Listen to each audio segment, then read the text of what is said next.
Good afternoon, morning, evening, or other time of day, wherever you are in the world, everyone. This is United Adventure Company presents Tales. Good afternoon, morning, evening, or other time of day, wherever you are in the world, everyone. This pro streamer right here, buddy. Tell you what. Billy broke it. Billy broke it. That's it. I always break something. Hey, everybody. Glad you could tune in. Welcome to the show.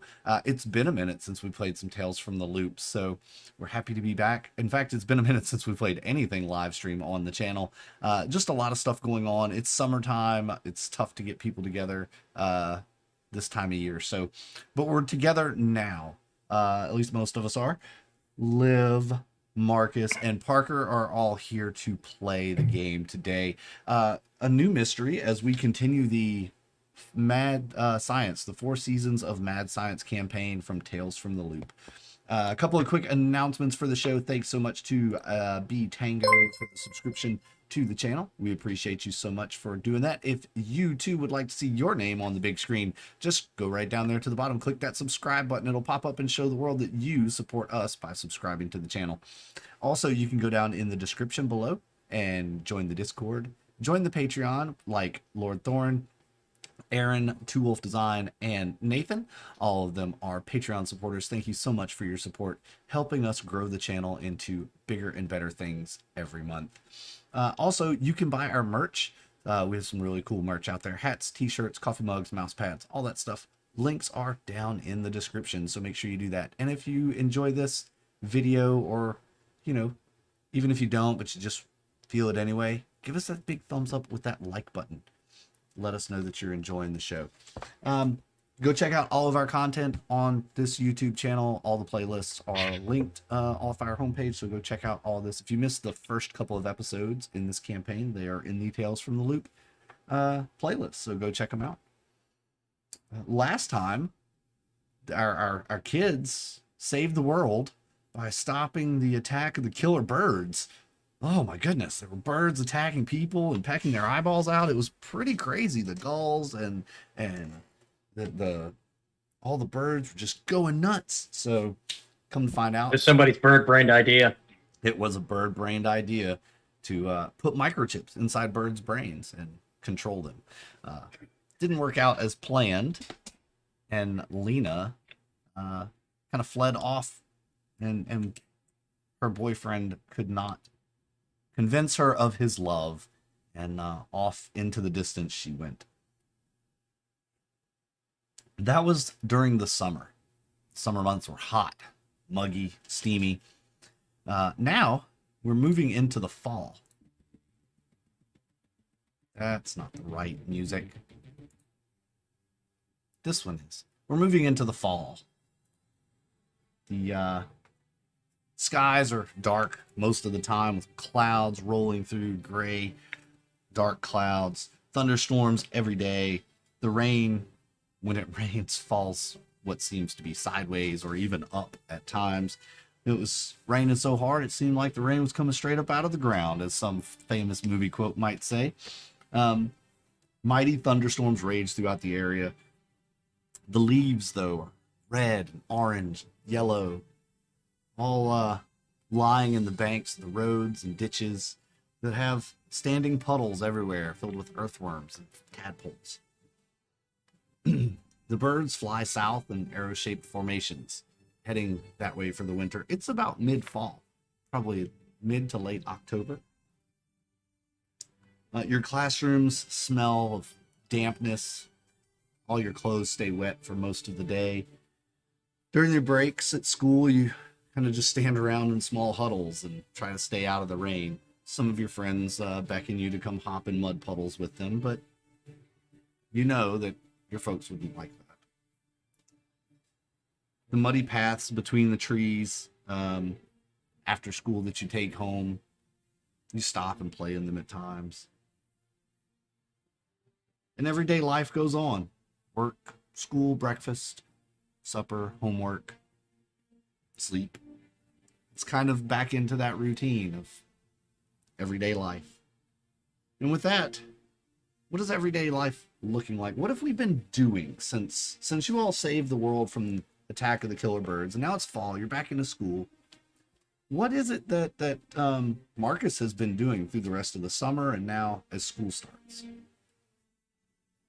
For the rest of the summer, I've been keeping myself busy, making sure that everything is squared away with the transport that we acquired, making sure that the train car is connected to it and is supplying power to the levitation correctly. Also, I've been working in my barn, trying to work. I had a brilliant idea of going ahead and start making my own power armor suit. So as of late, it's been starting from the ground up. So starting with the boots and going to slowly work my way up until I have a full power armor. Okay. So you've got the boots done, and you're just starting to work on maybe the legs now? The boots are in prototype phase, so the testing. Testing and prototype. Okay. And let's roll a tinker for your maintenance on the transport. You're trying to make sure everything's hooked up. You got it flying, but you wanted to hook it up to the train car, your clubhouse, right? So let's see how well you were able to figure that out. 3 successes. 3 successes. Okay. I'd say over the course of the summer, you were able to rig it up to where it does work. It's a little, what's the word? Hack job, maybe? Janky. Yeah, it's a little janky, but it works. You know, it's held together by duct tape and zip ties and, you know, that sort of thing. So it is 1986. So you have all of the wonderful technology at your fingertips from 1986 to do this with. And I was inspired by MacGyver. I was going to say, you actually saw something on MacGyver that gave you an idea of how to make all this stay together. So, man, we're in sync today. That's a good thing. All right. What about Liv? What's Liv been doing over the course of the summer? Thank you, Marcus.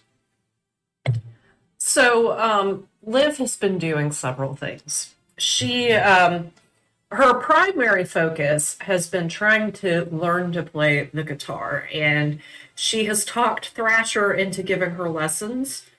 So she's like swooning over him and learning to play the guitar at the same time, and that's why it's her priority. However, she is also doing several other things during this time. She's decided that she wants to learn how to be a boxer. And so she had her dad hang like a boxing bag, whatever those things are called, punching bag. And so she's trying to learn how to box, and she's trying to teach herself. So you can imagine how that's going. Not very well. Not very well? Okay. No. She's also made it another mission to try to figure out how to run with Sandra. So, you know, she wants to spend more time with her dad and without Sandra around. So she's doing everything she can think of to run with Sandra, but they're kind of seeing through her, attempts there.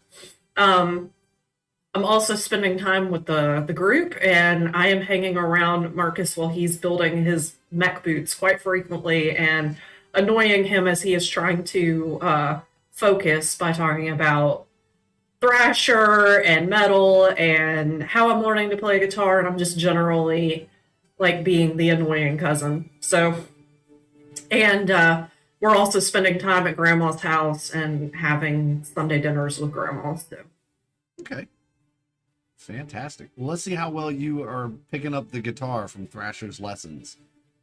Okay. What do you need me to roll? That's going to be a move, I think. Yeah, I think move makes sense. Okay.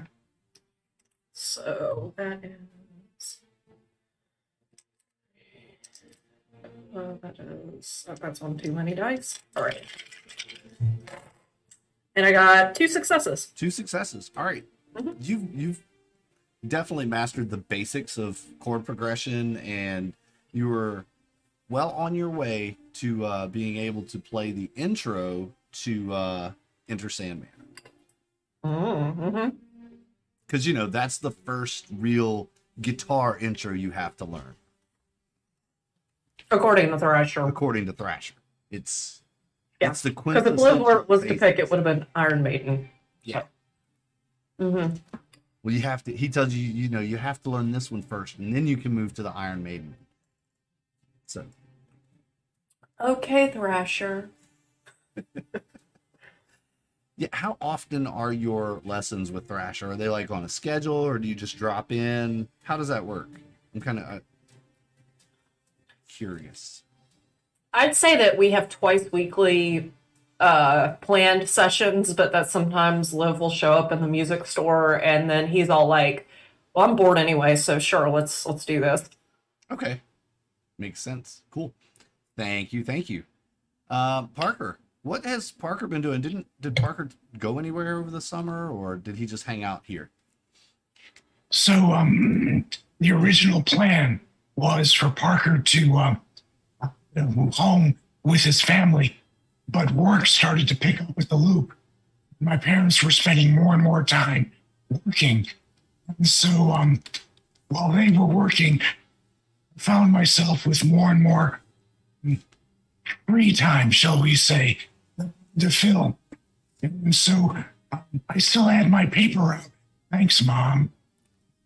Which meant, you know, papers had to get out and delivered every morning, 6:30 in the morning to be out.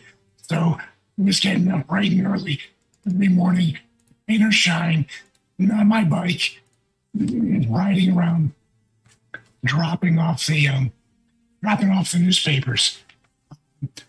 But that got me up and about pretty early, and with folks not getting back from the loop till 5:36 o'clock at night, me with a lot of free time.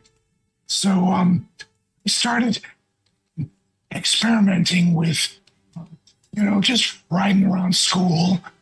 And while I was riding around, I'd check the doors on the school building. Every now and then, I'd find one that was open. Would sneak in, just, you know, check out the school building while no one was around, kind of a thing. Just causing some minor mischief here and there. The other thing that I found myself doing was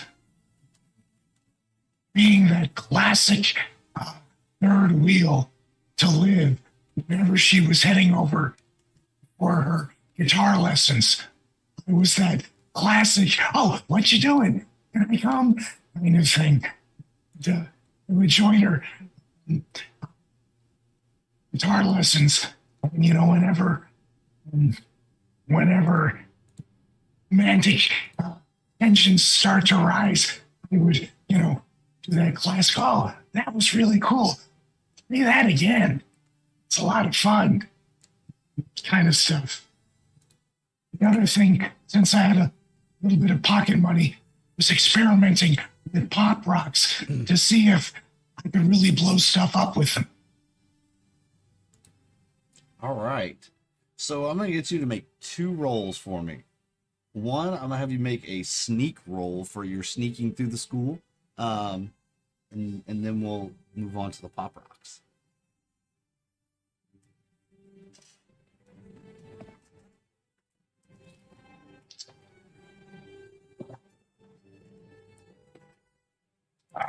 The sneak was 2 successes. Okay. So yeah, on you found your way in. You've actually been able to kind of find a place where you can get in and out of the school without anybody knowing that you're coming and going. And you've set this up for the future too. So if y'all ever need an escape to get to the school, you know which window will be unlocked. You've set it up. It's kind of in a back out of the way old equipment storage room, we'll say, and you know that you can get in there, and even the janitors don't go in there but like twice a year. So and then for the pop rocks, let's make a tinker roll for that. I think you're tinkering around playing with the pop rocks and trying to see what happens. Tinker. That is 2 die for me. Let's see. And no successes. No successes. Yep. You've experimented with several different types of sodas and pop rocks, trying to make, different things blow up. But you've actually had some success, but not the way you wanted it to happen. You were in your room late one night. We'll say this was actually very recent. And you're going to start your home scene with this, actually. And it's that evening. It's Sunday night. You're getting ready to go to school. You're getting all your stuff together. Everything's in your backpack. You pull out that 2-liter that you have hidden under the bed and a big thing of pop rocks. And you take that lid off and you pour them in. And instead of just watching it kind of boil over this time, you're like, this is it. I'm going to make it explode this time. And you put the cap on really, really tight. And the pop rocks start to have their reaction. And you think, oh, this is going to be it. And about that time, you hear a knock on your door. And it's your mom. Hey, Parker, what are you doing in there? No, nothing, Mom. Nothing. I'm going to bed. And you hear the door handle rattle. Did you lock the door to your bedroom? No. Okay. So she opens the door and describe the scene. What does your mom see when she opens the door? How's this look? So, when I heard Mom knock, I took a 2-liter bottle with the cap firmly screwed on it, and I just shoved it under the bed quickly. I'm sitting up in bed, feet on the floor, hands in my lap, looking very angelic. Nothing going on here. Nothing to see here, Mom. Yeah, and she sees me sitting there. And she can tell right away something's up. She knows something's going on. She goes, what are you doing still up? You shouldn't still be up. You were supposed to be to bed hours ago. You've got to get those papers out in the morning. It's getting late.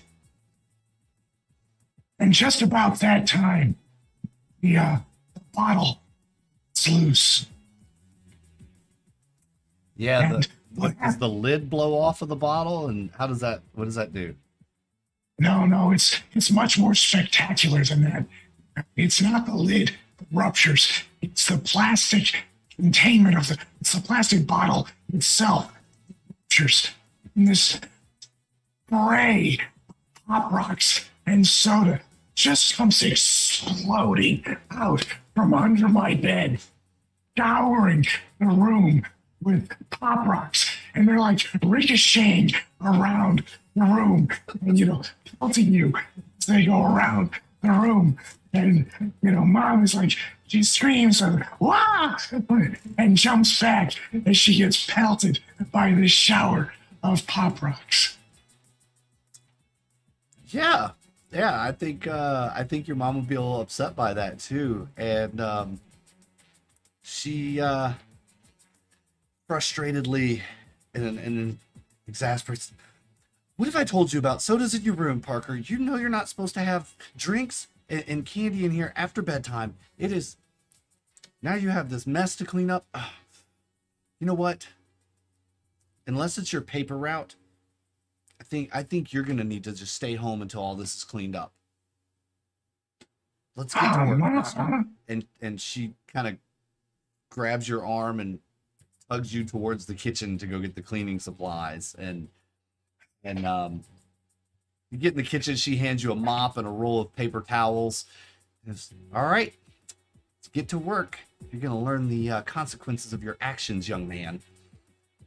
And of course, no one else is really fazed by this. She marches you back into your room to clean up your mess. Excellent. She leans against your door frame, folds her arms, and just looks at you and watching you. And I just take this giant, branch of paper towel off the roll, just, it's like 3 meters long, and I just, wad that up, and I'm just, very quickly trying to clean up this wet, sticky mess that is just everywhere. Everything is coated. Does your room have carpet or hardwood floors? No, this is a wood floor kind of a room. Okay. But all my clothes, my dresser, it's just covered. Yep, everything's covered. Everything's covered. Cool. All right. And with that, we will jump over while Parker cleans his room and prepares to be grounded for a week. We'll jump over to Marcus. Marcus, it's Sunday night. Getting ready for school the next day. What you guys just finished? Maybe Liv is there too. Y'all just finished Sunday dinner, and what is going on at Grandma's house after post Sunday dinner? People need to get ready for school. Plebs.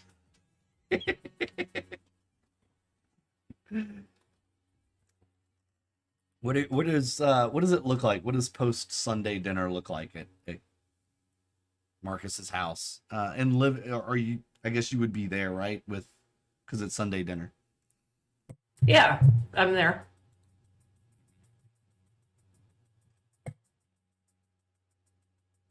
I would say that Dad and my uncle are now sitting in the living room, just watching the TV as Grandma's in the kitchen complaining about having to clean up the mess.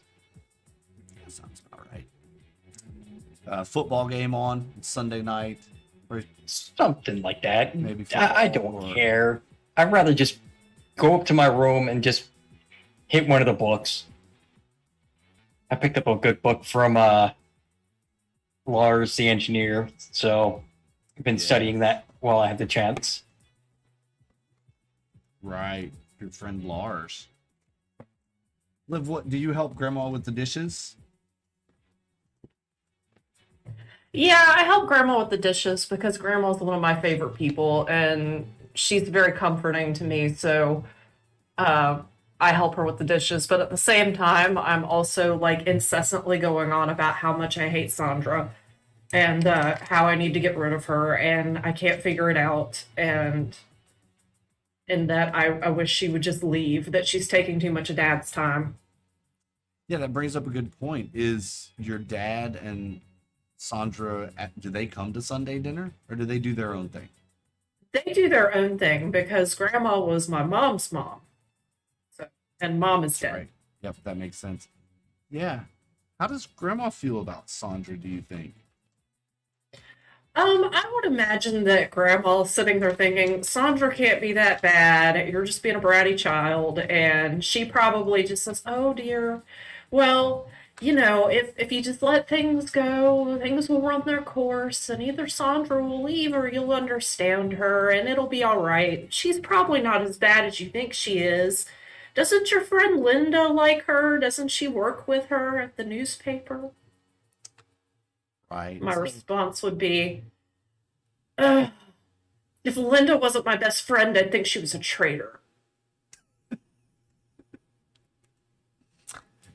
Yeah, and Grandma will kind of hand you the next dish to dry, and it's okay. Sometimes your best friends are the ones that can see the truth. You'll get there one day. Grandma. Why do you waste all your time thinking about that anyway? Aren't you interested in other things? When are you gonna find a boyfriend? As I come walking past, that's because she's already interested in one, and go right to the refrigerator. No, don't tell my secret, Marcus. Too late! Grandma, don't listen to Marcus. He's making stuff up. He's trying to tease me. And she'll look at you and say, so there is somebody. I thought so. I don't want to talk about this. And I turn beet red. That's fine. Well, when you're ready, dear, when you're ready, you can talk to me. Okay, I guess. But really, Sandra's the real problem. You're gonna try to change the topic back to Sandra. Okay, perfect. Mm-hmm. Perfect. Yeah, and that conversation goes about as expected. You know, she'll drop the boyfriend thing and let you vent some more about Sandra. As Marcus grabs some milk and cookies, maybe, or what does Marcus get out of the refrigerator? It's just a sandwich. I was so hungry. Second dinner. Gotcha. All that reading makes Yep. you hungry. I know. Teenage boys. After I grab the sandwich, you just hear me chuckling as I walk away. Marcus. Oh, Yeah. God. Oh boy, my notes just ripped out of the book. That's great. He's as bad as if I had a brother. Oh boy. So yeah, you kind of wrap things up that night. Parker, you get the majority of the mess cleaned up, and after about 30 minutes or so, your mom says, "Okay, that's enough for now. We'll get the rest tomorrow when you get home from school. You come straight home from school tomorrow." And she takes all the mess, you know, walks it back into the kitchen, throws it all in a garbage bag, and you can hear her kind of under her breath, kind of frustratingly talking to your dad about what happened, and you hear him, mm-hmm. Oh, wow, okay. Yeah, just very disinterested in what she's saying. Typical mid-80s kind of parent dichotomy there. And we'll skip to the next day, unless there's anything anybody wants to do this night before the mystery begins. Cool. Well, the next day, you all get to school. Do all of you have classes together? I think Parker's a little bit younger, right? So he would be in different Yes. classes. I think Marcus is a year older because I'm Yes. 13. 14. Marcus is 14 and Parker is 12. 12. So yep, you're all in different grades because you all have fall birthdays. So after school starts, so you're all in different grades. And you notice as you're walking down the hall, some of the classrooms, there's just kids standing outside, and the classrooms doors are closed. Not all of them, but a few. There's 5 or 6 that you pass on your hallways that the doors are closed. And each of you get to your classrooms, and there's a substitute teacher there. Your normal teacher is not in the classroom.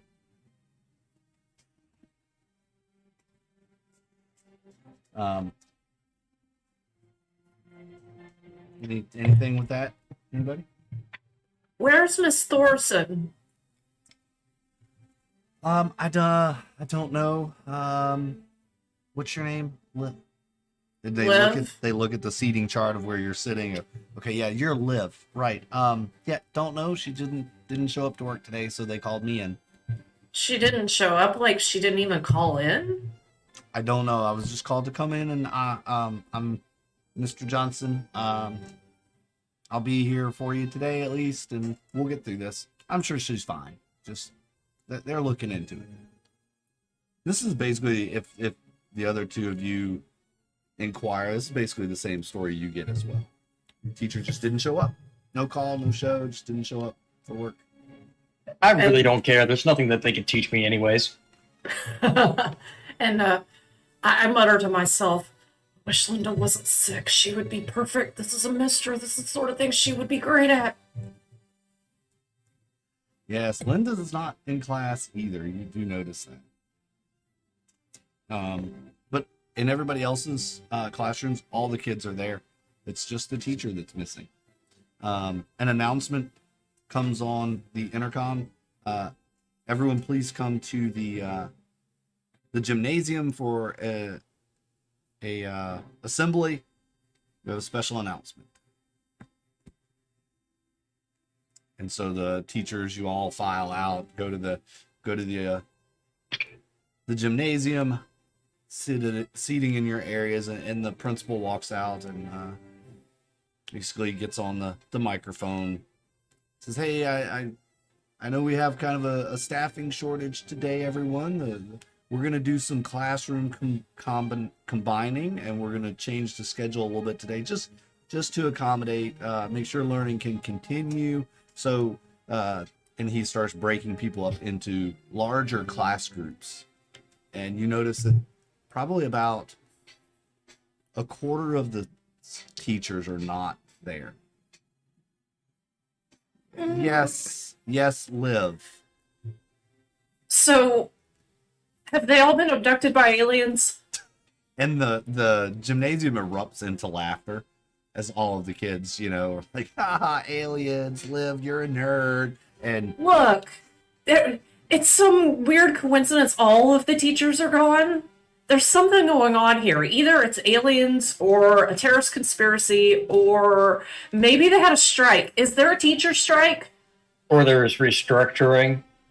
no, Liv, I understand we're looking into it, okay? We're not sure what exactly has happened yet, but we're looking into it. We'll figure. I'm sure everyone's fine. There's no strike. There's no aliens. It's probably just a mild contagion. There was a staff meeting yesterday, and many of the teachers, everyone was here yesterday, so maybe there's something going around and they got sick. Sounds like a strike to me. And Or food poisoning. all right, settle down, everyone. Let's get back to the business at hand, please. And I lean over to the person sitting next to me and go, yeah, she's not very bright. Everyone knows it was the birds that did it. And this kid just looks at you, and it happens to be Alex, the little boy that you saved from that wrecked his bike that was getting attacked by birds. He still has scars on his face and his arms. And he just looks at you with this real uneasy look, like, come on, Parker, that's not cool, man.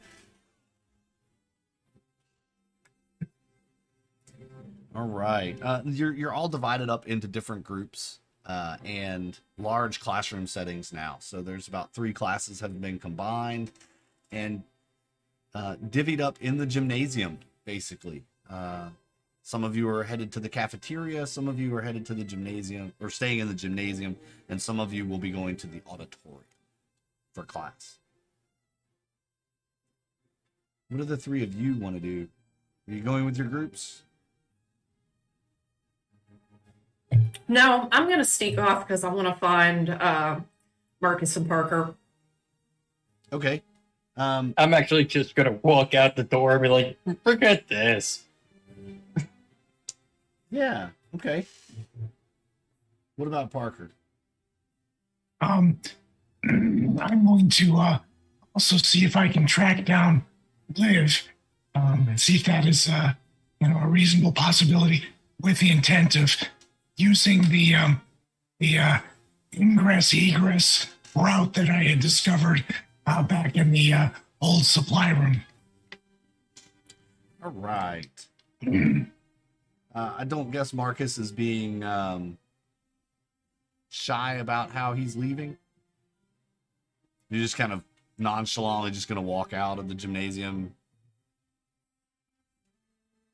Yeah, just bye. Like, all right, whatever, and just walks out. Okay. In the chaos that is all of the kids moving around to the different places, that's easy enough. I'm not gonna make you roll a sneak or anything for that. You're just gonna kind of slip off with the groups that's leaving and walk out down the hall and out the doors. Parker and Liv, I'll say you guys could run into each other. That's not a problem in the leaving. You know about where each other sit in the gymnasium for these things. You can find each other easily enough. Parker, you know these adults are useless. They're not going to figure this out. So unless we do something, I mean, if the teachers have been abducted by aliens, I don't know that we could do anything. But if there's a terrorist conspiracy, we might be able to. And I know that we're the ones that are going to figure this out. Now, we're at a severe disadvantage because Linda's not here. But I believe in you. And I believe in me. And we need to find Marcus. And I got pop rocks. What if aliens don't like pop rocks? Yeah, perfect. We can just hold them out, and that'll keep them away. Let's give that a shot. Okay, let's go find Marcus. And I take Liv around, and we sneak in to the backstage door of the stage of the auditorium, and we sneak under into the orchestra pit and go through the orchestra pit. And in the back of the orchestra pit, there's a small hatch that you can open up, and that takes you into the mechanism that raises and lowers the orchestra pit.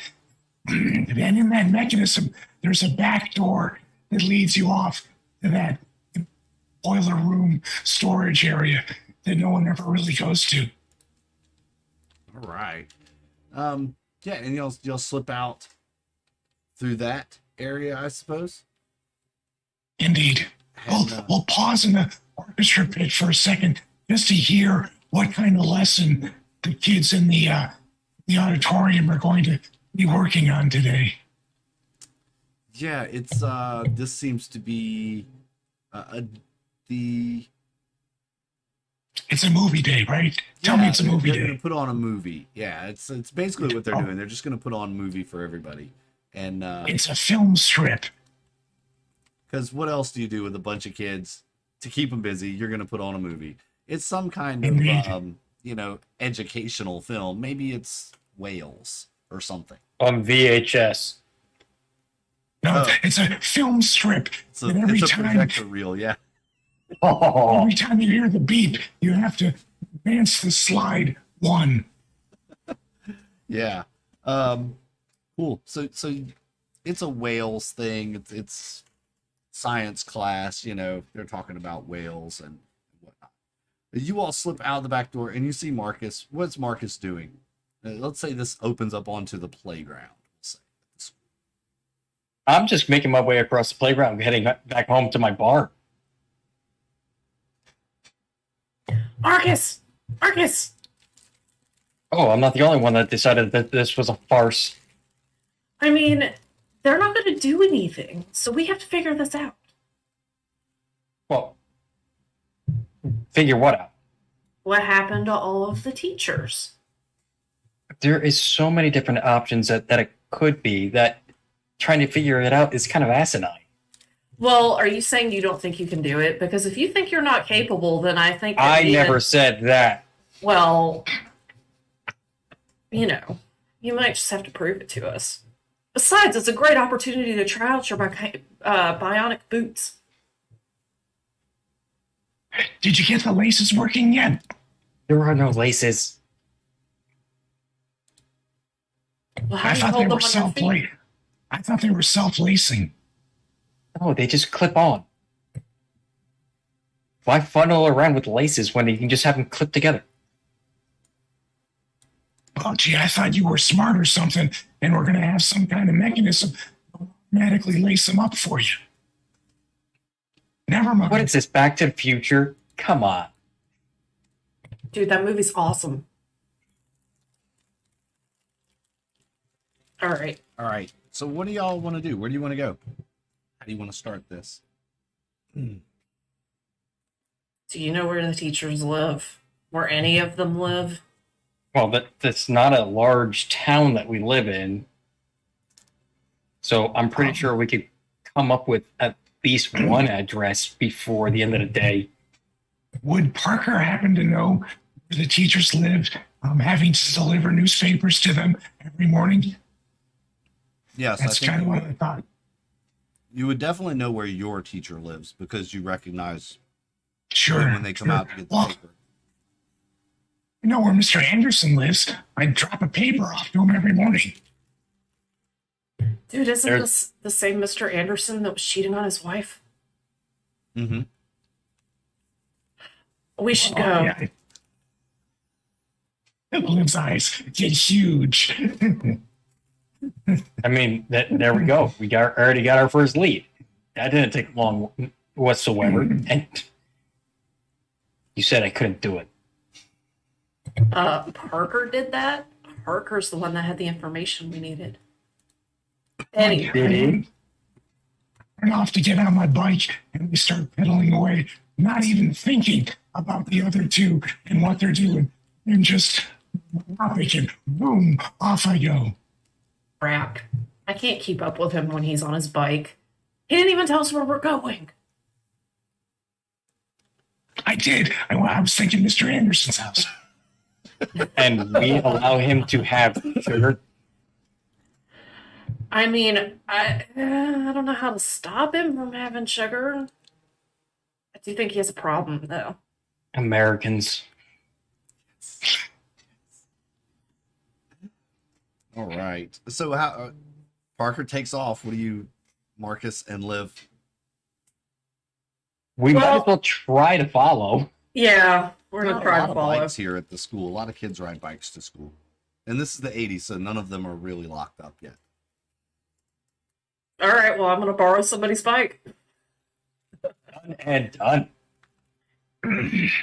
All right.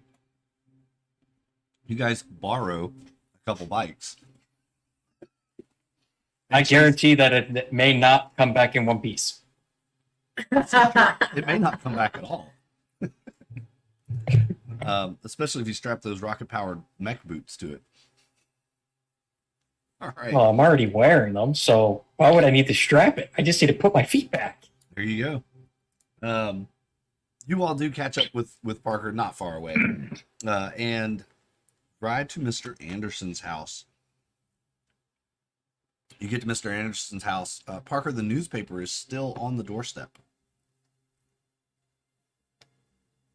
Huh. Is it wet? It's damp from, it's been rainy and whatnot. So I go up to the front porch and pick up the newspaper, ring the doorbell. Nothing. Huh. Well, I gotta get this paper safe, otherwise I'm gonna have to pay for it. So I try the door. The door is locked. Okay. It's gonna be harder than I thought. So I come down off the porch and go around to the side or back of the house looking for another door or window into the house. Yeah, there's windows all around. You can try. Yeah. You can I'm gonna try. check each one as I go around, see if any of them will slide up. I'd say about this time I roll up and I've really been pedaling hard, so I'm like breathing hard, I'm out of breath, and I go, Parker, did you check under the doormat? Spare For what? key. Or what? The paper was on top of the mat. But Get the spare paper. key. People keep spare keys. Hey, under Liv, their this is the reason. doormat. Liv, this is the reason why I keep telling you not to get those cigarettes off of Ragnar. I haven't seen Ragnar in months. They put him away in juvie for burning down that guy's house, remember? Oh yeah, that's true. But still, He got framed. He got framed. He did, because it was the birds. It wasn't him, but, what Nobody can would you believe do? the kids when they told them it was all the birds, and nobody believed your story. And yes, Ragnar went to juvie for arson. But still, he's Liv, appealing. you need to work on your stamina. Yeah, I'm not gonna ever be a good boxer if I don't have good stamina. All right, so are you gonna look under the doormat? Yeah. All right, cool. Yeah, there's a key there. Ta-ha! And I'm gonna take the key and try to open the front door. You had 2 successes. You had 2 successes. You had 3. Okay, because so one of the background rules, just I don't think y'all know, it's when you have multiple successes above the required limit. There are bonuses that you can apply to later things in the game. So, kind of been giving those bonuses out as we go to eliminate the need for other rolls. So, Okay. cool. Yeah. So the key's there. You open the. Do you unlock the door? Oh yeah. Okay. Yeah, you unlock the door, open it up, and you can smell inside. The coffee smells fresh, wafting out of the thing. You can smell breakfast. Like maybe toast and eggs or something? I'm going to call out, Mr. Anderson, are you here? But there's no reply. Are your pants on, sir? Yes, no reply. We're with the county. We're doing a welfare check.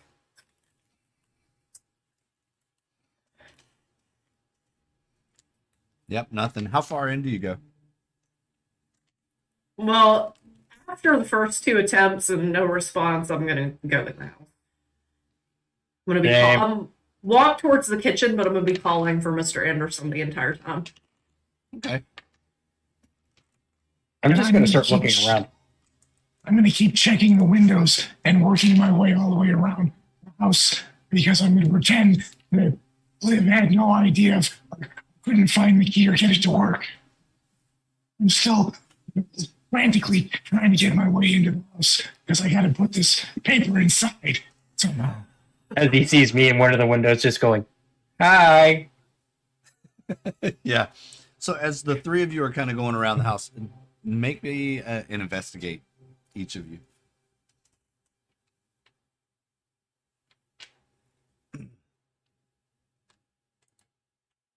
No success. No success.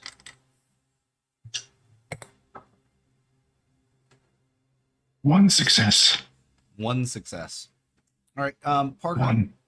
you realize that as you're going around the house looking for things, you see Mr. Anderson's car is still in the carport, parked there. Ah, his car is still here. Well, I come around to the front door and then go into the house, and a little side table that's next to the front door, put down the newspaper just to get it out of the rain, dampness, and then I wander into the house and start looking around. Then I go, he should be here. His car is still in the garage.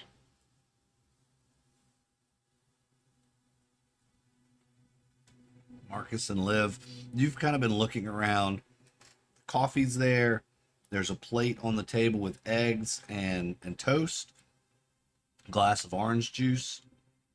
How far do you investigate the house? It's a modest 2-story, American classic style house. Actually, no, in this Sweden. is a flat. This is just a single 1-story house.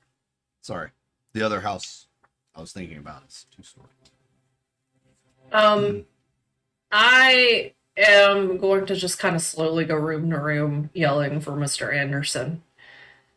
And I'm going to look at Marcus after seeing the coffee and the eggs, and I'm like, maybe you're right. Maybe it's food poisoning. Don't touch those eggs. Don't let Parker touch those eggs. He'll eat them. Actually, having Parker touch the eggs wouldn't be a bad idea. But I like Parker. I don't want Parker to go missing. Besides, it wouldn't be something that they ate today. It would have been something that they ate yesterday. But what if it's the same eggs that they bought at the grocery store 2 days ago and they ate them yesterday and then they made them again today and then the eggs were what made them sick? So it's not these eggs specifically, but the eggs they ate yesterday from the same batch. That would mean every household in the entire town would be at risk. That's not great. It's just the teachers, though. Which doesn't make sense. Because your dad's not sick, my dad's not sick, grandma's not sick. Yeah, I know. It doesn't make any sense. It's too bad Sandra's not sick. Anyway, let's go. Let's keep looking. I'm going to work my way into the kitchen area.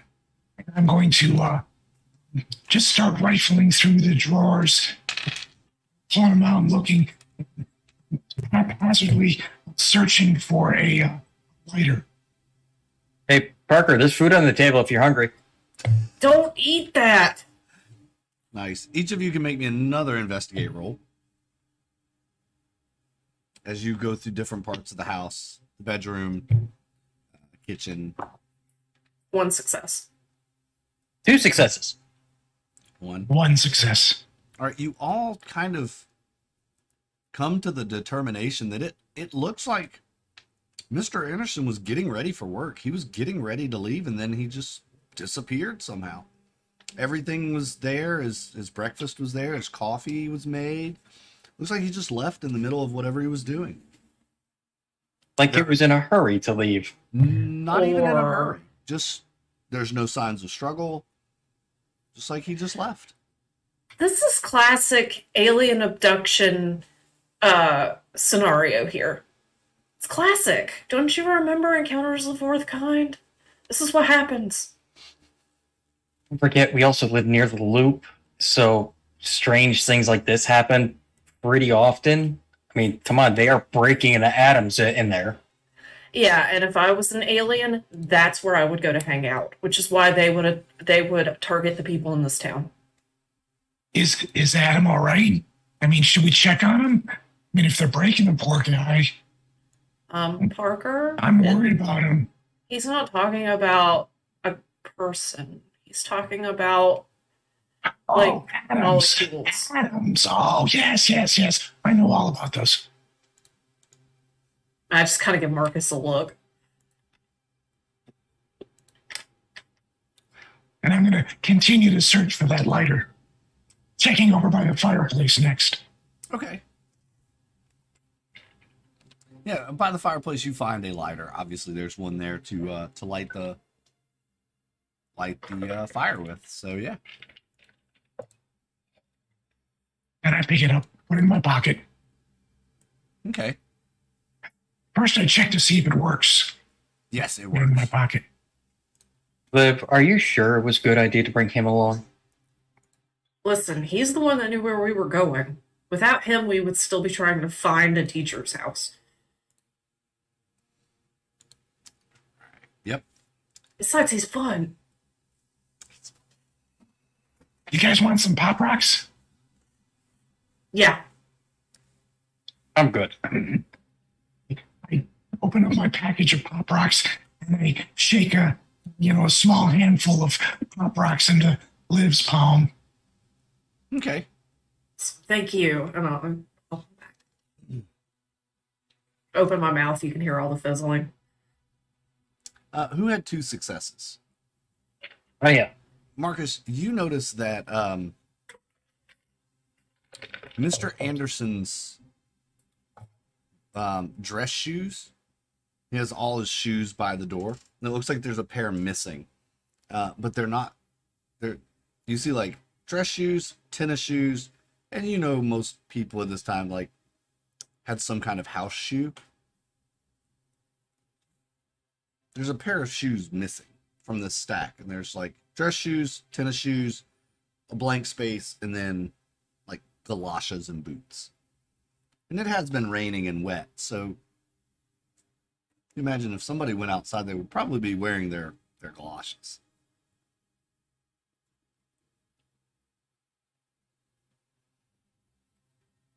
There's a pair of shoes missing, and it doesn't look like the dress shoes are here, and I know most of the teachers don't wear dress shoes.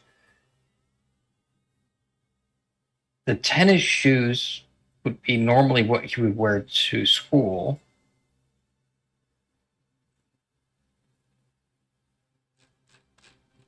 I'm not sure what's going on here. And I look at Parker and I'm like, see, Marcus doesn't believe me, but this is classic alien abduction scenario. Well, I'm not saying that it's not an abduction, but there's no signs of struggle. They beam them up. Don't you know that they make them they paralyze them first, and then they beam them up and bring them into the ship. That's how they do it. Somebody's been watching way too much Star Trek as of late.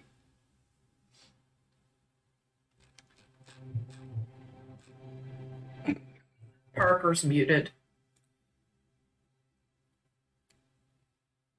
Walk out of the house and head to the garage to check the car, to check the handles on the car, and put my hand on the engine to see if it's warm, anything like that.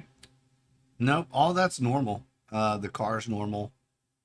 Make me a investigate though as you go out to looking around the car.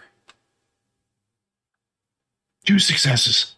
Leading out the back of the carport, you see 2 heavy footprints sank down in the mud, just off the carport slab into the backyard, heading away. And as you kind of go look at them, they trail off towards the end of the neighborhood, where there's a stand of trees in the edge of the forest.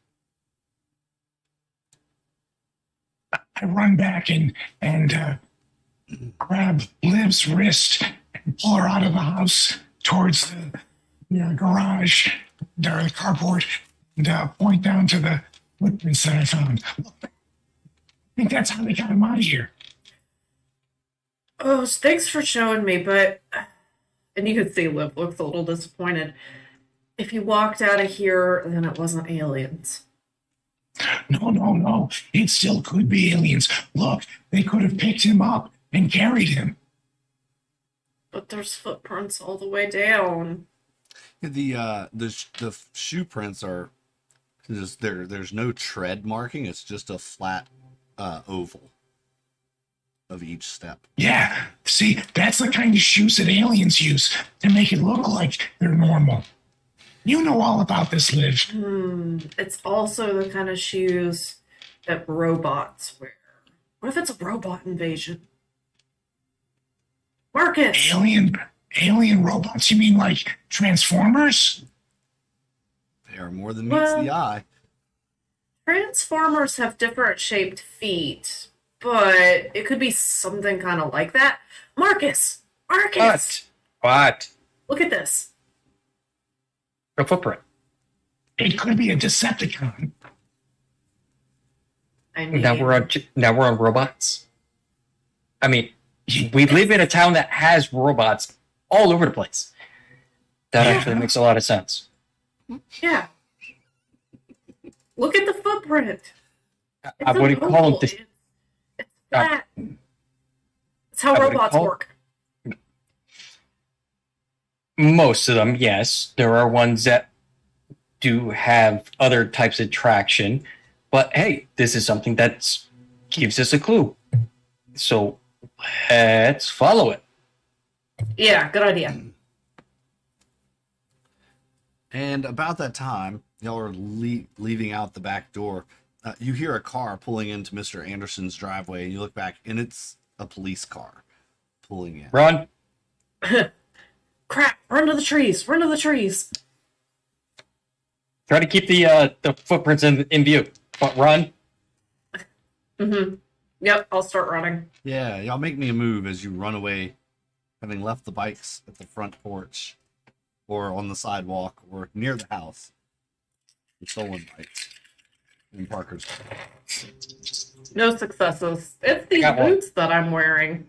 These big clunky combat boots. Marcus runs, come on, you guys, keep up. And the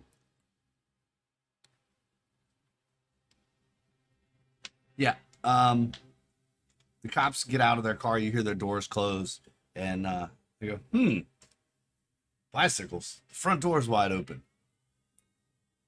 And they look back, hey, just about the time you guys all make it into the neighbor's backyard and turn the corner out of sight. But you think that they saw at least Liv and Parker. Crap. Don't know if they could ID you, but they at least saw you running away from the house.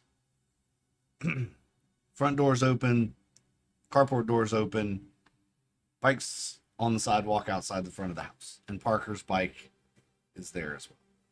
The basket with the news for the newspapers. All right.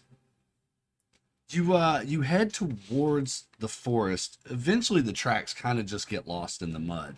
And once you get into the forest, you kind of lose the tracks.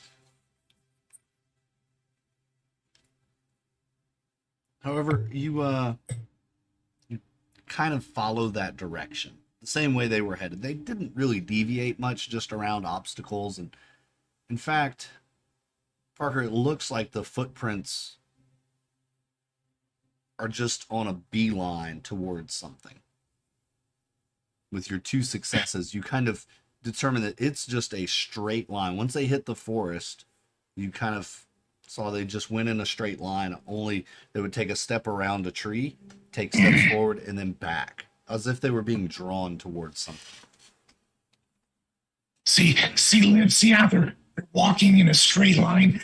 You're right. I bet you those robots have very simple programming, and they can only navigate in straight lines.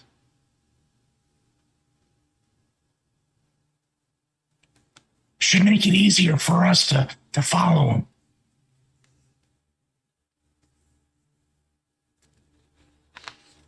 them. Yeah, I agree. That's how robots are typically programmed, right, Marcus? Except for mine. Well, yours are smarter than these. I mean, these adults are just so stuck in their ways, like they can't think creatively. You are a creative genius. One day you're going to be a mad scientist. Who says I'm not already? That checks out. But it does. I got to agree with Parker on this one. It does look like they're going in a singular direction.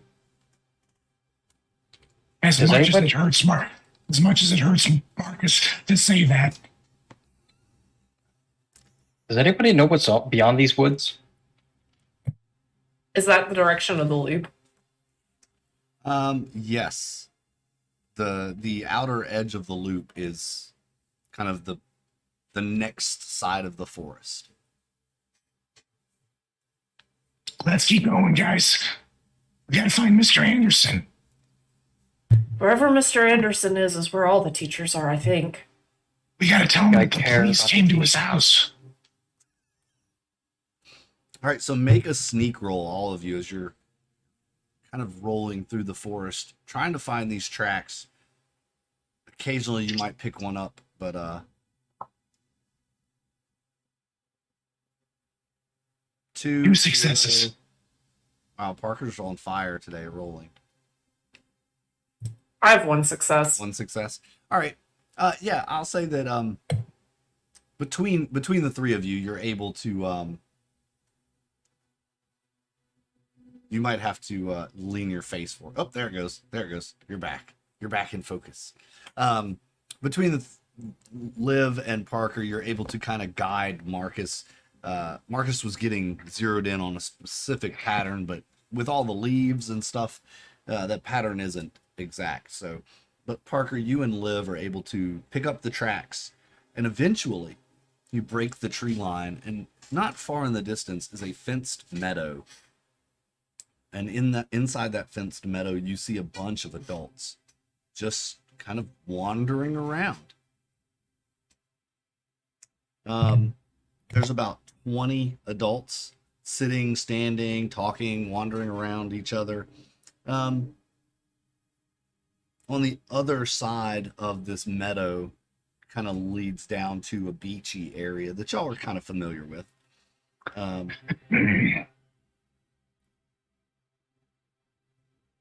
And how close do y'all want to get? You're kind of at the tree line. You see this fenced meadow a few hundred yards away. Hey, Parker, do you see your teacher in there? I take a moment to see if I recognize any of my customers in the group of. It's kind of hard to make out faces this far away. So if you do want to get closer, you can. I just want to know how close you want to get first. I'll try to get close enough so that I can make out some faces. I'll try to sneak closer to try to make out some faces. Yeah, okay. Make a sneak then.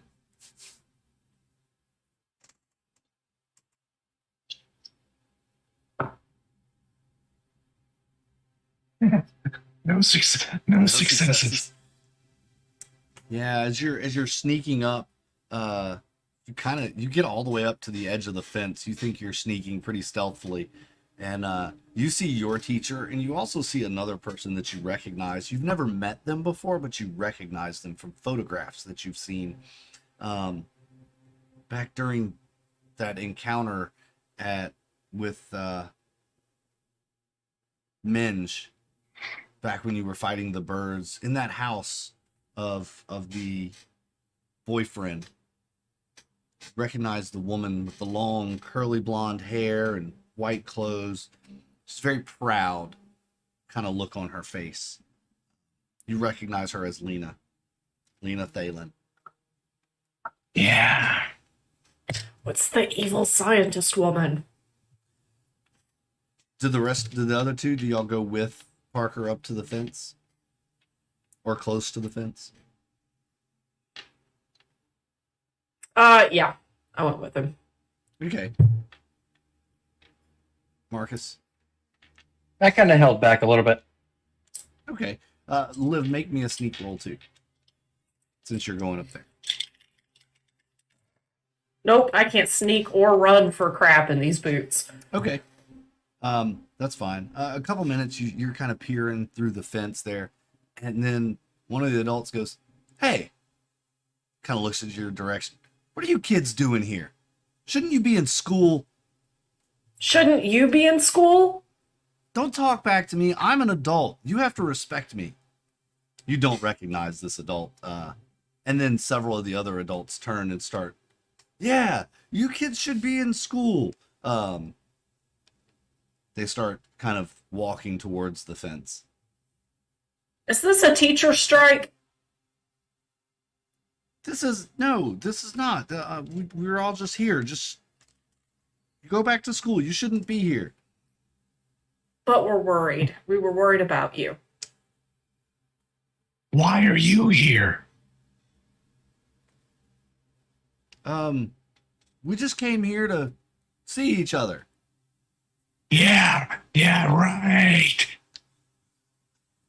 In this weather, you just decide to come out in the middle of a field. I don't know. See each other. Well, yeah, that's just what we decided to come out and hang out with each other today. Isn't that right?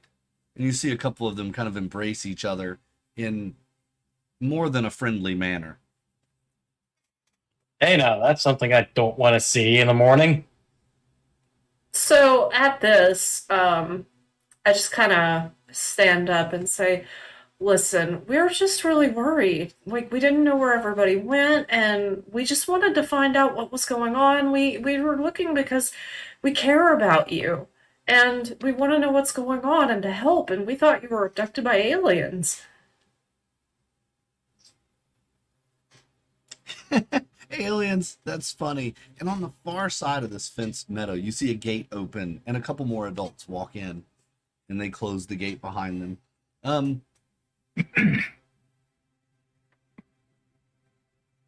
Marcus, since you hung back a little bit, make me an investigate roll. And then Liv and Parker, you all can make me a calculate roll. And empathize. Either one of you can make either one of those or both of them if you, as you're talking to the adults. Yeah, I'm going to do empathize. Eventually, I got two. You got two? Okay. Eventually, you do see some teachers that you recognize in there. Maybe you start talking to them. 2 successes on empathize. 2 empathize. Okay.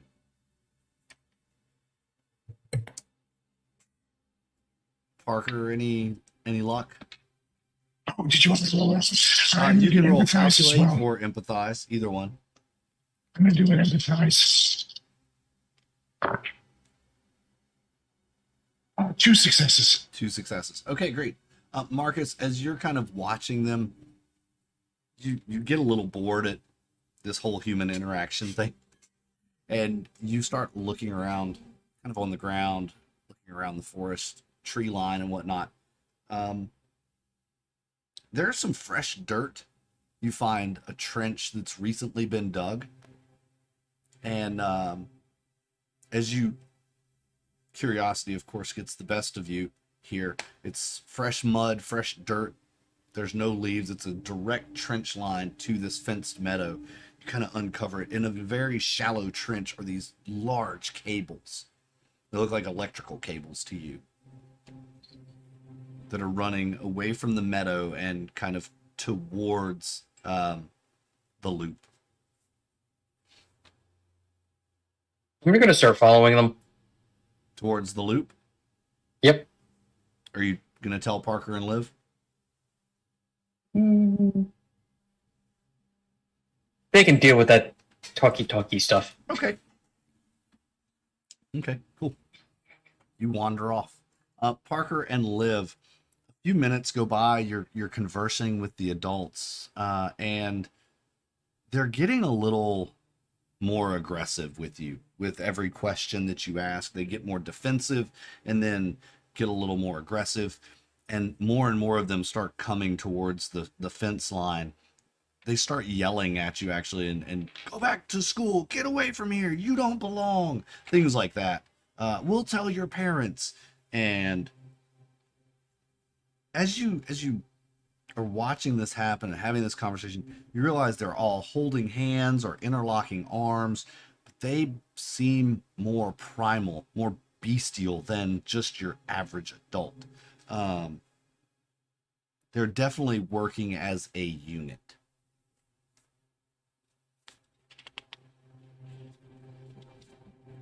I'm going to lean over to Parker and say, something's really off here. I don't know if we're safe here.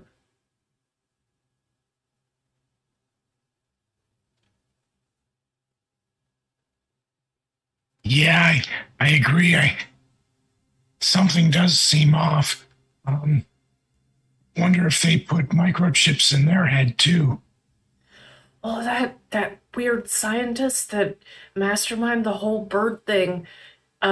His girlfriend is here, and you know, she was the one that started the research, so maybe she's moved to humans. Could be. That's what I'm saying. Maybe we should get out of here and take a look from a distance or sneak around to the other side. I agree. Do you have binoculars? Do you know where we can get some? No, but Marcus has got to have something, a radar dish or something like that on him. Okay, let's go back to Marcus. And then I'm gonna yell, okay, we're going back to school. Okay. Make a so that's going to be a charm roll. All right. So that's 8. All right. Ooh, 3 successes. Okay. With that, you see the adults kind of calm down a little bit, and they stop where they are, about probably 15 yards from the fence line. They say, okay, you go back to school then. And so they start dispersing and turning around, heading back in. You see a few of them start making out, kissing and hugging and that sort of thing. It's very bestial, though. It's not like when you see your parents or you see other adults like give each other a kiss. It's very bestial. I don't know how else to describe it without getting pretty graphic. And this is a kid's show. No, it's not a kid's show. While y'all are doing that, Marcus, you follow these cables for a few minutes. Back into the forest, they kind of wind. You follow this trench, and not far away, you're probably 150 yards maybe from where the fenced meadow is.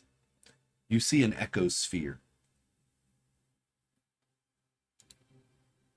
What is this doing here?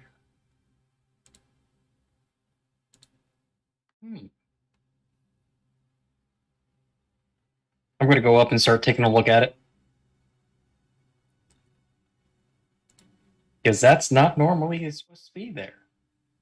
Yes, it does. It looks out of place. And you see the cables as you get closer come up out of the ground, and they go into an open hatch in the echosphere. And as you're looking at it, trying to poke your head in, you hear behind you some twigs snap and leaves rustle.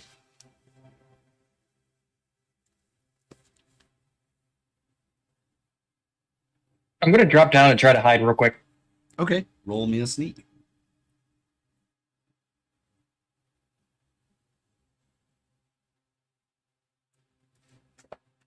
I got one. All right. You duck down and hide quickly. You are hidden behind the backside of the the echo sphere, and hang on just a second. You I'm gonna put a picture of the echo sphere in the Discord so you kind of know what it looks like, so you have an idea of what you're where you're hiding. You peek around the side of it and you see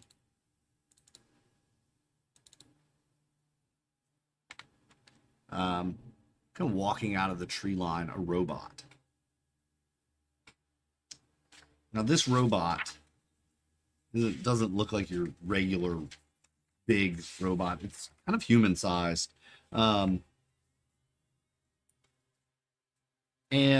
he's wearing a hat, jacket. He's dressed in clothes. And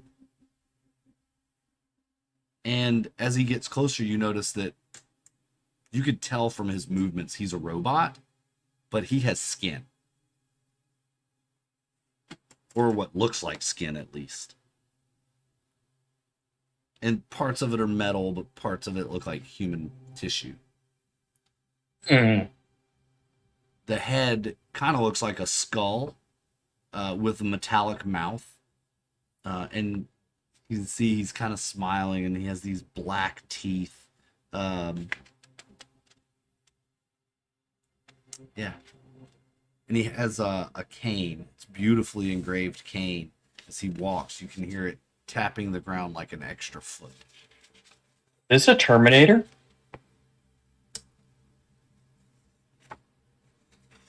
Is that what you think? Maybe. Yeah. Yeah. My brain just went robot, human skin. Movie kits came out 2 years ago. Terminator.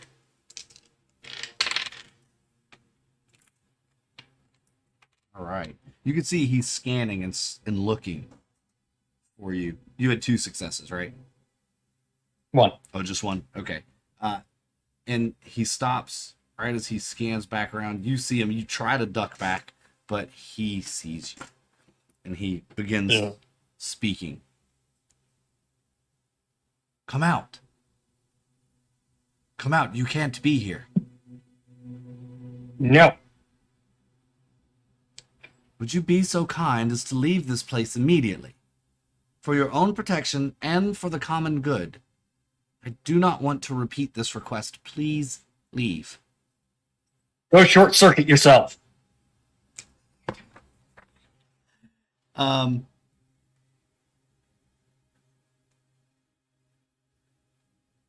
me an empathize.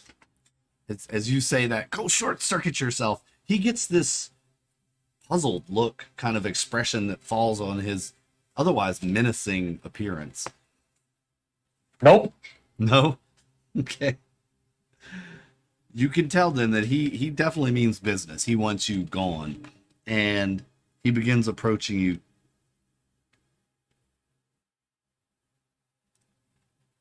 As I quickly looking around to see what's there. You come any closer and I'll pull these cables.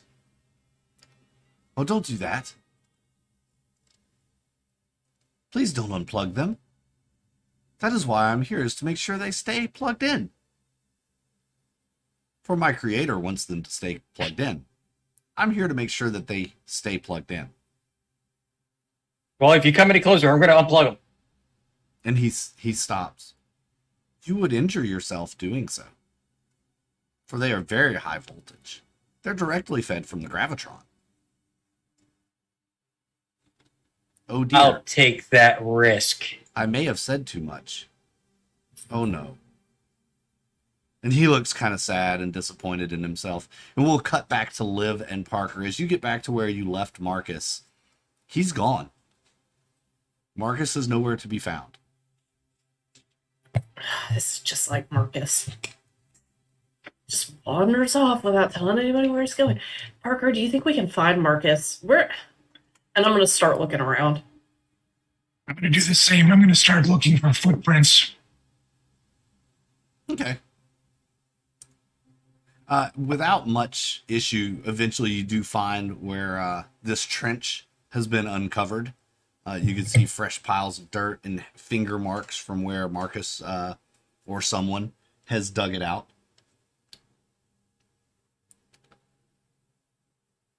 And kind of looking where it goes, you can see this newly cut trench in the ground all the way across going into the forest. What do you want to bet he followed this? Oh, absolutely. Let's go. And I head off down the trench. Yep. All right, you all head that way. Roll and investigate as you approach a small clearing in the forest. As you get closer, you can start hearing a couple of voices talking back and forth. I have 1 success. All right, 2. you see the robot that I described, this dark trench coat, raincoat looking thing, a big green hat. Here, I'll add a picture to the Discord so everyone can see what this robot looks like. And you see Marcus kind of standing behind this large sphere with these cables coming out of it. This is what Isaac kind of looks like. And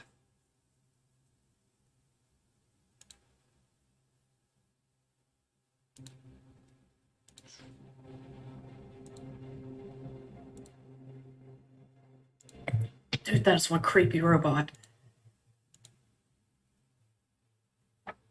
Gosh, it.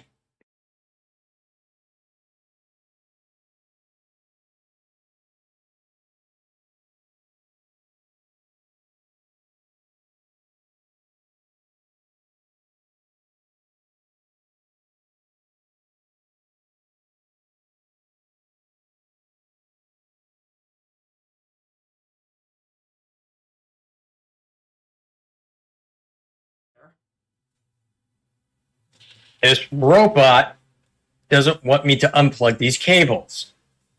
But these cables lead all the way to the fence. Is this some sort of weird mind control thing? I asked the robot. I'm not sure what you mean. Those adults seem like they're being controlled, like their minds being controlled. We ran into this thing last summer with these birds and these chips in their brains, and then there was this woman named Lena that her boyfriend was like controlling the birds, and it was a lot like this. When you say Lena, his whole demeanor changes. He pops up, gets excited. You know my creator. Uh-oh. Oh. What is your plan for my creator? Yeah, go ahead. I want to talk to her, figure out what's going on. I wish I could help you, but I don't know where she is. I know where she is. We saw her. Oh, you did? Wonderful. Perhaps we could meet her and I could get further instructions. Seeing as you want to disable the device, I have been told that is not allowed. You can roll a charm. Anybody can roll a charm to talk a little bit more to Isaac. Or an empathize. I just rolled 8 dice and got no successes. The brakes. I'll try a charm, even though it's only 2 Or an dice. empathize. Either one. That's even worse. Actually, Parker gets one. One success. On charm or empathize. empathize. Empathize. Both of you are trying to empathize with Isaac. You realize with his tone and everything, he really doesn't want to hurt you.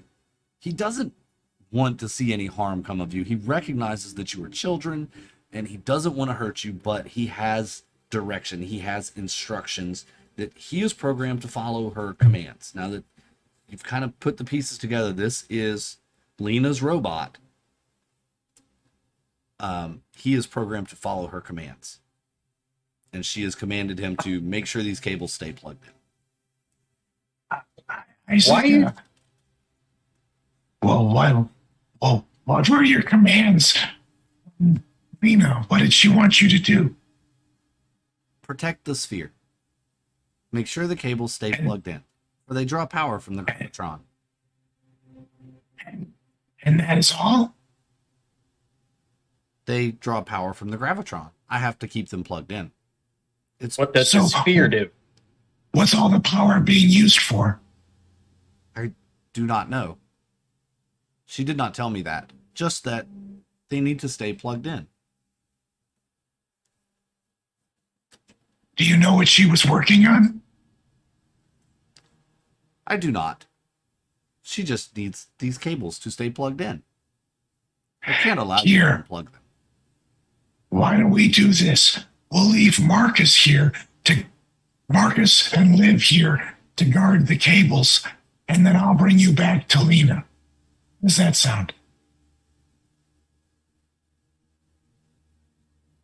You can take me to... Oh, I'm not supposed to leave this sphere. No, no worries. It will be protected. It will be guarded because Marcus and Liv will be here to protect the sphere and the cables. This way, you and I can go back to Lena and we can find out what your new instructions will be.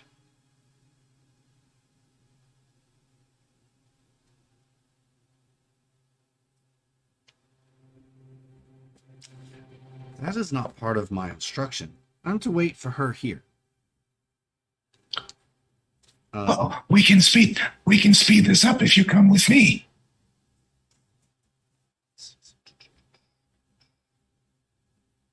Do you want some Pop Rocks?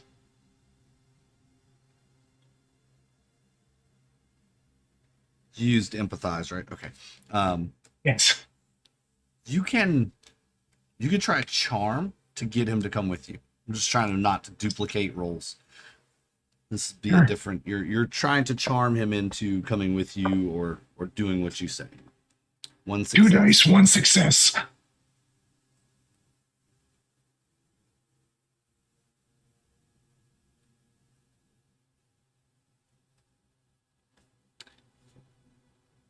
If you think that I need new instructions, perhaps that means something has gone wrong. Perhaps it is smart to disconnect the device. Something has gone wrong. Well, I wish I would have known that from the beginning.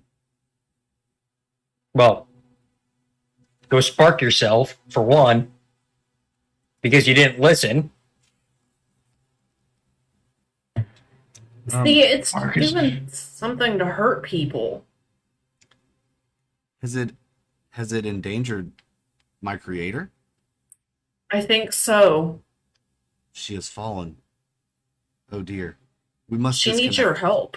Yes, we must help her. Please. I cannot do it, for I'm made of metal, and will therefore short circuit. But I can tell you how to disconnect these things. Do not cut them, for they will endanger you. Marcus, I think you're probably the best suited to do as the robot instructs. I don't know any of this tech stuff. It's all weird. I'll take care of it.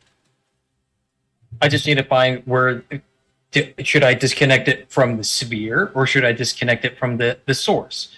That's what I need to know. Ideally from the source. So I need to go down this tunnel and follow these cables. Wherever the tunnel is, yes. I'm not sure exactly Well, how you would get there. This is just a I'm jump. looking at the tunnel right now where these cables are coming out of. Oh no. No, what you're seeing here, the sphere, there's a junction box down in the bottom of the sphere. It's basically an underground conduit that runs to this sphere. There's no service tunnel here.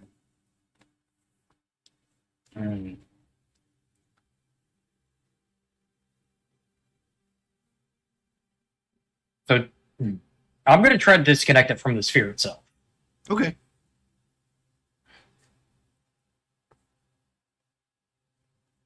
Go ahead and this is going to be, there are 3 of you. Okay. Go ahead and make a, what is it? It is a, oh, what did you do? My fan blew the pages. Go ahead and make me a tinker, I think it is, or is it? No, first you have to make a calculate roll. Keep track of all of your successes through this. And get a bonus die on each of these rolls from Isaac helping you, telling you he's kind of pointing out the order of operations here. Okay. I'll give you a bonus die.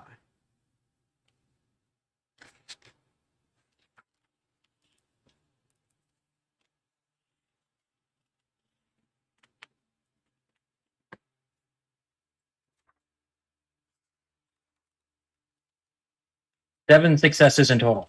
7 successes in total. Nice. All right. Then that was just on calculate. That was 3 on calculate and 5 on tinker. Okay, 3 on calculate. So 7 or 8? Could be 8. Right? It would be 8. Yeah. 8. Yep. Math. You get all the cables unplugged, and you're just about to unplug the last one, and there's a huge arc, an arc flash that occurs. You're familiar with arc flashes. They've happened around you before. You're going to suffer the injured condition from this arc flash as you get blown back about 20 feet from the echo sphere. Marcus! I'm Your gonna run clothes through are him. kind of on fire. You roll around, patting yourself. Isaac trots over and tries to help tamp you out. Yes, you will have the injured condition now. You needed 9. Sorry. Them's the breaks. All right. Having seen this, what do the rest? What does Liv and Parker do? I'll run to Marcus to see if he's okay.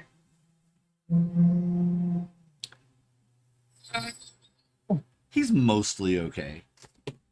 Oops. It's only a Marcus. flesh wound. So, what kind of an injury does Marcus have?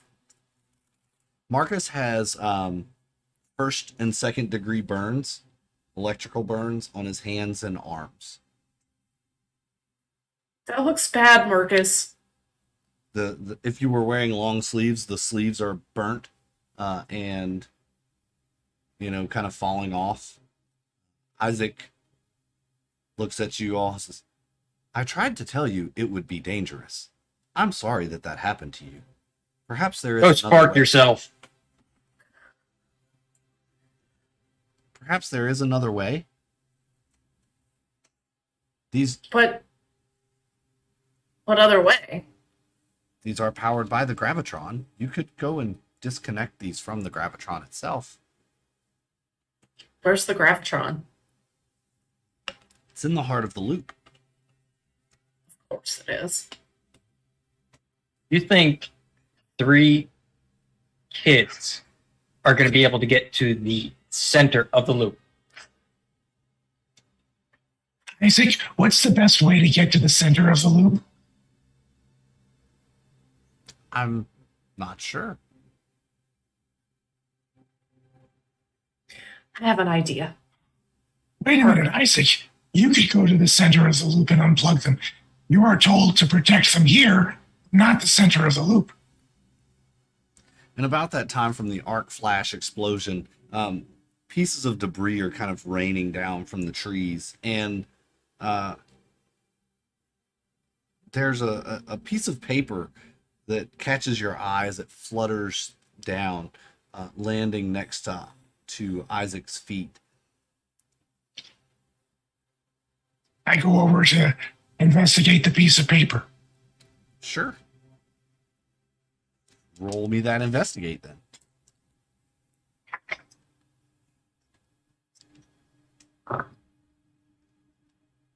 One success. Okay. Yeah, you see a name written on the paper. This is Michael Weirson, service engineer. And it looks like it says inspected by. Looks like an inspection tag.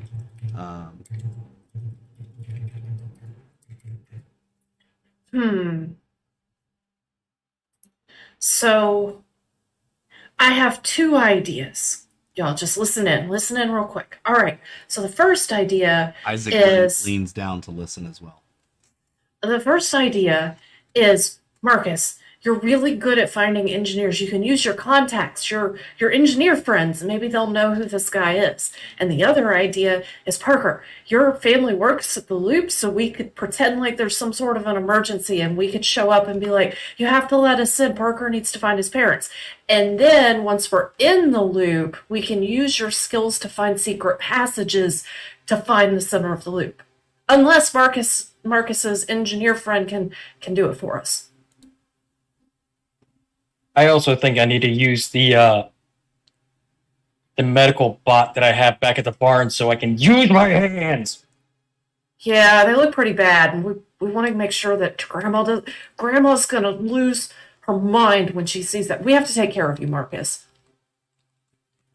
Wouldn't be the first time that Grandma saw me coming in with electrical burns. I mean, that's true too. But if we go back to the barn, then you can call your engineer friend from the barn, and then we can go from there. And then Parker, we can think about how to get in the loop by telling your parents there's an emergency. Well, we could also take Marcus to the school nurse. She helped me out a lot when the bullies used to beat me up. Whenever they would beat me up, I would go to her room, and she would take care of me.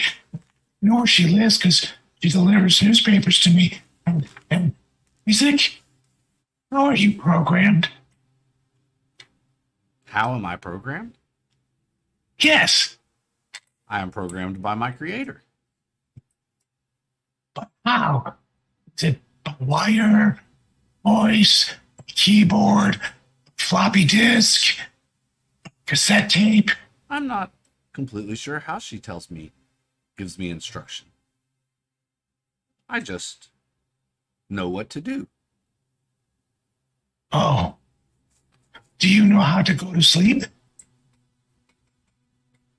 What is sleep? Do you know how to turn off? I cannot turn myself off if that is what you are asking. Can you power down for a short period of time? I'm sure there is a way to accomplish that. I do not know how. I cannot Marcus, turn do you myself think you off. could take a look at Isaac and help him figure out maybe turn off so he could get some rest? These are what I need, and they can't currently work right now until I get back to my medical bot at the barn. Isaac, would you be willing to come with us? Isaac, do you know how to fix hands that are burned like that? Isaac, Marcus really needs help. Like, you should come with us. We really need your help, and I'm gonna use a charm if I have to on that. I don't think you need to use a charm. Isaac's willing to come with you. He knows something has gone wrong. And leaving the sphere unattended now, it's been partially disabled.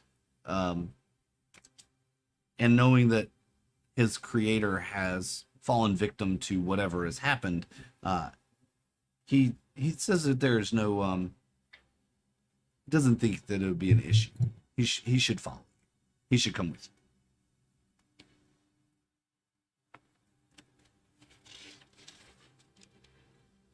So back to the barn we go. All right. Yeah, you get back to the barn, and as you pass by the house, you notice the front door's wide open on the house, Marcus. It's usually closed unless your grandma's out doing laundry, hanging laundry, and there's no laundry on the line. She still does it all by hand. Yeah, what? Go check out the house while I get patched up. Oh no, Grandma! And I'm gonna run towards the house. Okay. Marcus, I'm going to go see if I can find Beholder. haven't seen him in a while. We gotta make sure that he's got food and water. So I'll be right back. I'm gonna head back to the house to take care of Beholder. Okay. Okay, Isaac, it's just me and you then. Please let me know how I can assist you. The one they call Marcus. Just Marcus is fine. Come on, we're going to the barn. Okay, the one they call just Marcus. And Just he will Marcus follow is fine. behind with his cane. You get the sense that he's very old robot. He has very rudimentary programming that he can respond, but you're picking up on his rudimentary programming ability. We're gonna have to seriously upgrade you soon. All right. You go into the barn to get patched up. Liv, you go into the house. Grandma's not around where she usually would be. You go looking all through the house and you don't find Grandma anywhere. And this is very upsetting to me. Yes, Grandma is missing. So once I've looked around everywhere and I don't see any sign about where Grandma may have gone, I just assume that she's with the other adults, and I'm gonna go back out and tell Marcus what I found. Yes, you make that connection that, okay, Grandma has now fallen a part of this as well and is probably in the fenced-in meadow.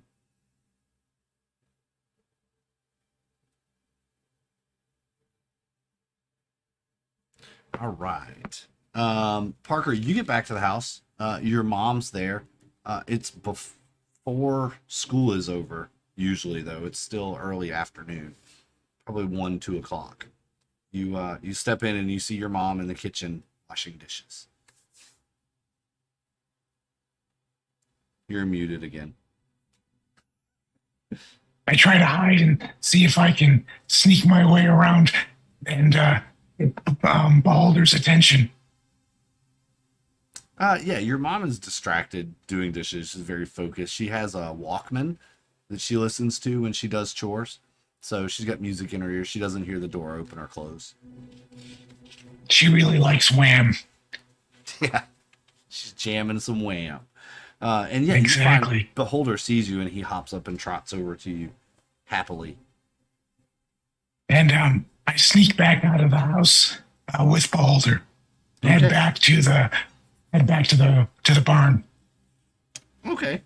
You see, as you're walking back through town, back over to the barn, you see police patrolling through the town, stopping some of them at houses. You see them knocking on doors.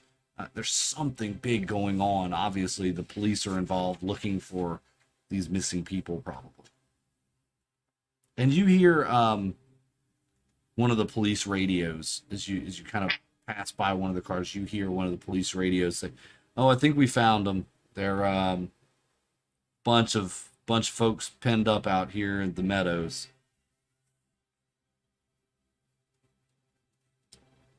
And Okay? yeah. Sounds like this is a normal adult kind of thing to do, is they head out to the meadows to hang out and do whatever adults do. Right. All right. Back at the barn. Liv, you come in. Marcus is there instructing Isaac on where the first aid kit is and the things to get out. And for as old as Isaac is, he's remarkably dexterous in his movements. He is very good at picking up small things and working with them. So What did you find, Liv? We're almost missing. Son of a... Whatever I got the feel- other, yeah, whatever got the other adults got Grandma, and we have to rescue her. This isn't good. And like there are tears streaming down my face. Well, we need to figure out some way to get them out of that pen, for one. Isaac, Yes. do you know how to get them out of the pen? Do we have to cut the power to the sphere? I'm not sure exactly what's happening. What is this pin?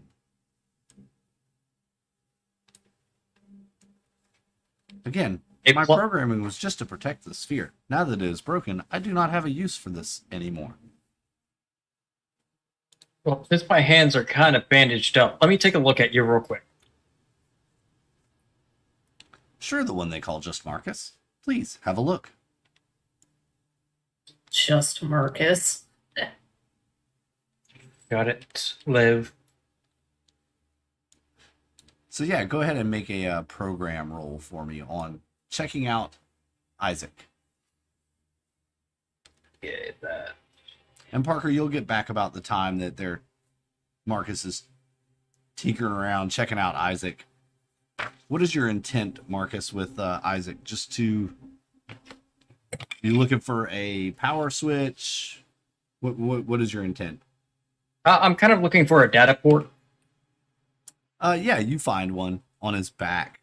You find a pretty typical, jack port or an old patch cable. All right, nice. Serial cable. Yeah. All right, Isaac. Let's see if I can update your firmware a little bit so get your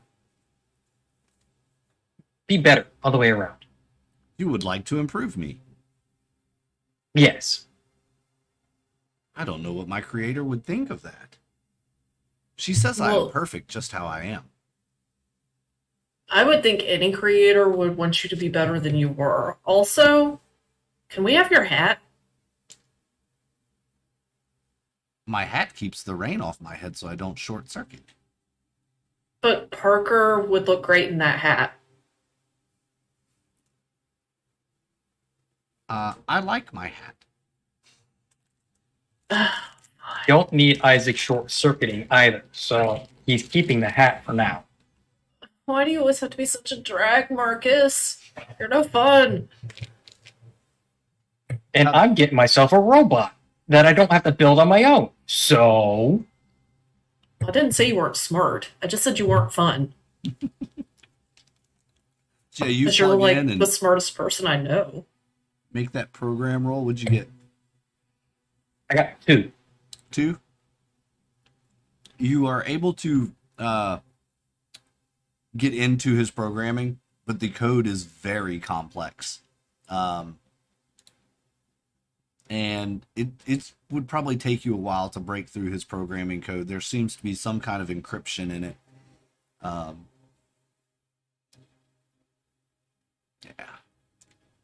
You've seen it before.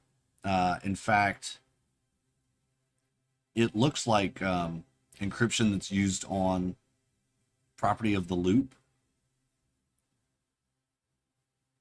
Okay, so it's loop encryption, which I have already dealt with several times.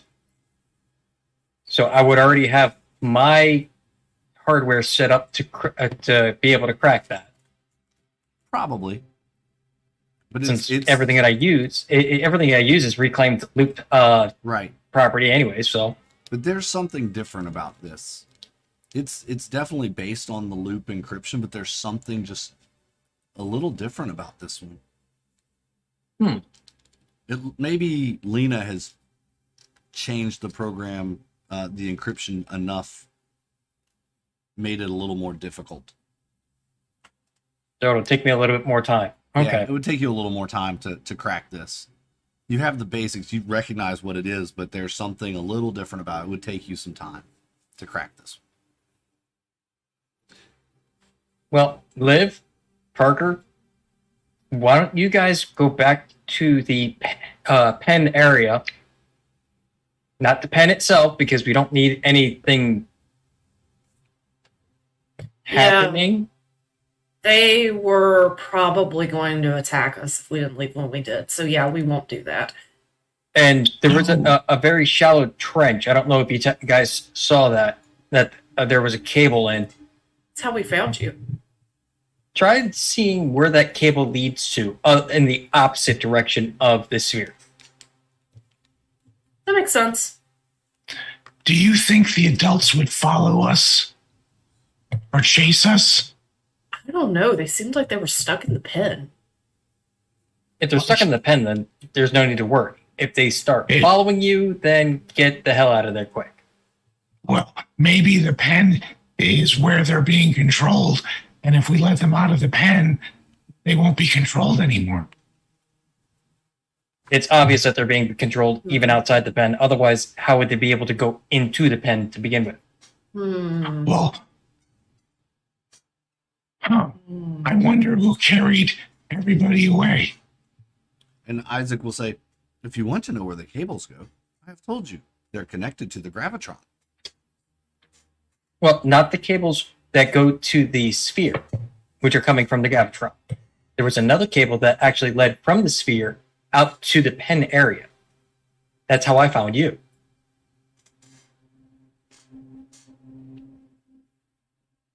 Right.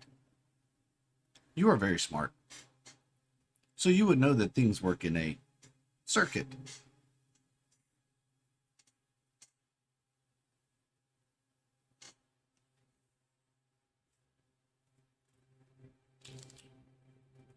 Isaac, did you carry anybody to the pen? To the fenced off area? I do not know where the fenced off area is that you speak of. I'm looking real close at Isaac's feet. He has typical robot feet. So not like ovals with a flat bottom. They do look like that, yeah. But they were big. Oh, well, no, he's human size, so.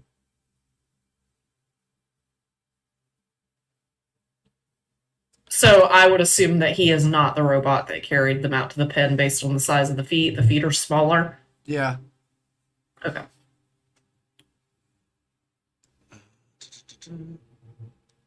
Yeah, I don't think it was If you want Isaac. to disconnect and power it down, you must do so from the Graviton in the service tunnels.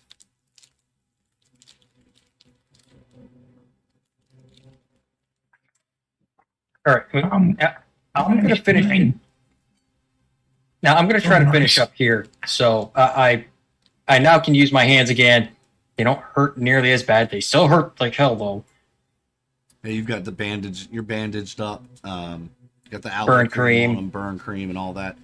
I know that I'm just going to throw this back out there because I know you mentioned something about one of you mentioned something about contacting your engineer friend Lars. Yes. Yeah, call your engineer friend. I was about to say that. Okay. Yeah. Before we do that, we can take a quick break. Yes. And get set for the next half of this module because we're about halfway through the module, right on time. Good job, y'all. Awesome. So we'll take a quick break. We'll be back in a few minutes, folks. Don't go anywhere except to get snacks and then come back. While we're gone, check out the merch store. Otherwise, wait for us here. See you in a few minutes.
All right, welcome back, everybody.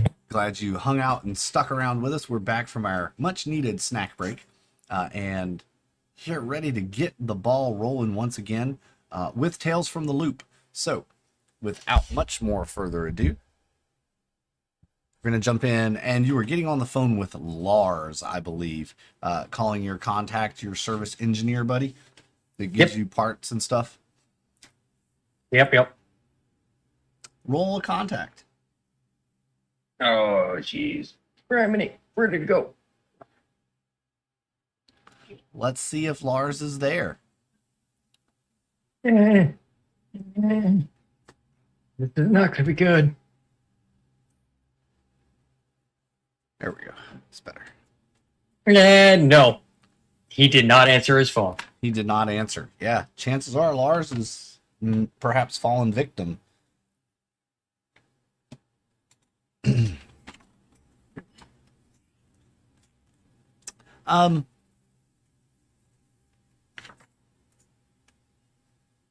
Make a comprehend roll, though, as you're waiting for Lars to pick up. Eventually, his answering machine does pick up. But you can make a comprehend roll for him. All right.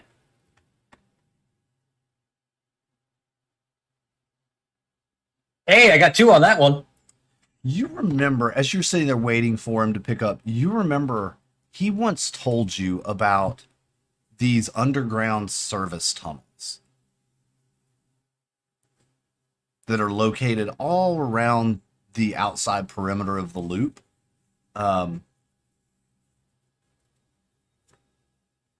Maybe those could get you in.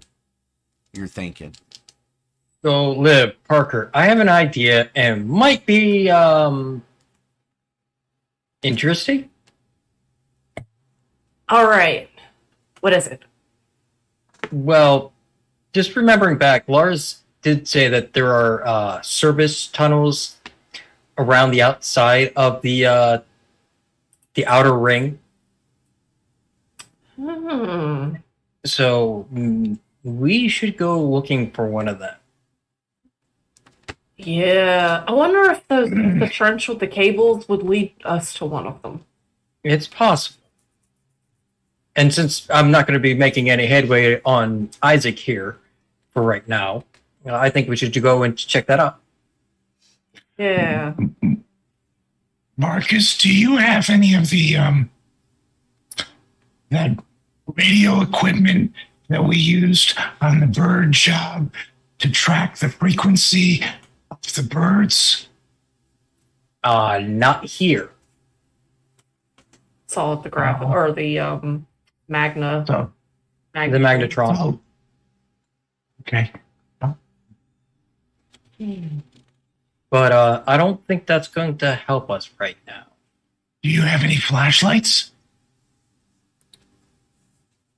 Isaac, turn on your flashlight. His eyes light up brightly and shine lights on the ground. Here, I can illuminate your path. That's good. You can turn that off for right now. Thank you. Well, I was thinking something I could hold in my hand. I can't really hold Isaac in my hand. He can hold my hand. And he will stretch his hand out towards you. I reach out to hold his hand. I make a See? face like. Yeah, and it's a little gross because it feels fleshy, but it's not real flesh, but it's really close. Maybe almost like leather. Wow, and I look over to him and go, wow, you're a really good skin job. Oh god. Did you get built by the Tyrell Corporation? Oh. I'm not familiar with that name. It's a good movie. You should watch that movie. I do not know movies. That's sad. That's really sad. You know, when all this is over, we should make you sit down and we'll make you watch Terminator and Blade Runner and Back to the Future and Close Encounters of the Fourth Kind and I just start like going on and on and on and naming all these like sci-fi movies. These movies all sound dangerous. There are also fiction, supposedly. Fiction. A work of lies to tell a story. I understand fiction. And You go ahead. you understand fiction? Yes, it is a story, a work of words that are not truth, but tell an interesting story. Interesting. I didn't. Your programming is really sophisticated if you understand what truth and lies are. That's impressive. Oh, I do. I understand truth, lies, and emotion. Emotion, too. These grow really big. Well, Skynet. It's the beginning of Skynet. Yep. Isaac, do you know what kind of feelings that we're feeling right now?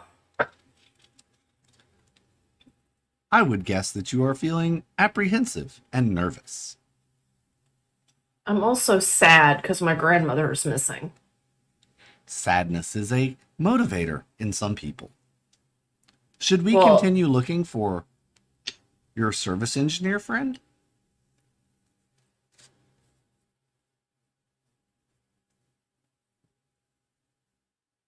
To the service loop. Ah, to the loop. You know the way from here, don't you, Isaac? I think we can find the loop fairly easy. Yes. And you all know that the perimeter of the loop has these large beacons on them, right? With they're the kind of, you're not sure what they do, but perhaps they send a signal beacon to beacon or something, but they mark the perimeter. There are these large things, and you've seen the service engineers out working on them and that sort of thing at different times. So, all right, as you're heading along back towards the loop, everyone, look at something real quick. In my It's the move roll. We know Liv's going to fail. Yeah, go run somewhere. Sneak, even better. if there's a move, y'all are gonna fail it. It better be a heart one. Is that what you're saying? Yes. Yes, I need a heart or a mind. Right. Well, actually, you're lucky because this is a contact. So roll a contact for me. Since you Alright. all are walking through town. I dropped something important. Uh-oh. Well, it's lost now forever. It's my note sheet. One success. Nobody else? Parker? One success. All right. As you're walking down the road, because you guys never went and got your bikes back, you're walking with Isaac. You see a name on a mailbox. It says Weirson, whatever that guy's name was. Hey, that's the engineer. Yeah, it is. Yeah, you see his Loop Engineer station wagon parked in the driveway, actually. Shall we go? I mean, yeah, we should. We can't get our hopes up, though. He might have been taken over by the brain control thing and the evil scientist Lena, but we should try. As I start walking up towards the door. Okay. Yeah, you walk up. The door is closed. Doorbell. Yeah, you ring the doorbell. There's no answer. I look underneath the Mad. mat. There is not a key there. You do kind of search around, like there's flower pots and stuff. You find a key outside the house. Adults are so predictable, and then I'm gonna use the key to open up the door. All right, yeah, you open the house. It is a 2-story cottage, kind of painted red with white corners. Very well maintained and meticulously decorated on the outside, but otherwise rather soulless. Pretty basic house. As you open the door, walk in, the walls of the entryway are framed with posters by popular Swedish artists, and a large collection of pop music records and cassettes on the hi-fi stereo. Hello? Anybody here? Yeah, you hear a voice from back in upstairs in the house. Go away.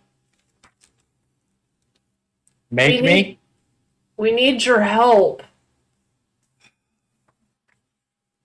Leave. No. We got Isaac. And you see, also there are several books about and drawings piled up on what looks like an office desk kind of area set up in the living room about the loop. Marcus, you recognize some of the drawings from as electrical drawings and things like that. Obviously, this guy's doing his homework about his job, it would appear. Marcus, if you look through those papers, then Parker and I can go and talk to him. I have an idea. I'm Hold on. I'm gonna hold my finger up just for a second, and I'm gonna look through the papers to see if I see a map, the service conduits of the loop. Yeah, as you are looking through the papers, you hear the door close and lock behind you, and a beeping starts from inside the office area. A wall panel is illuminated and beeping. Laura sent us.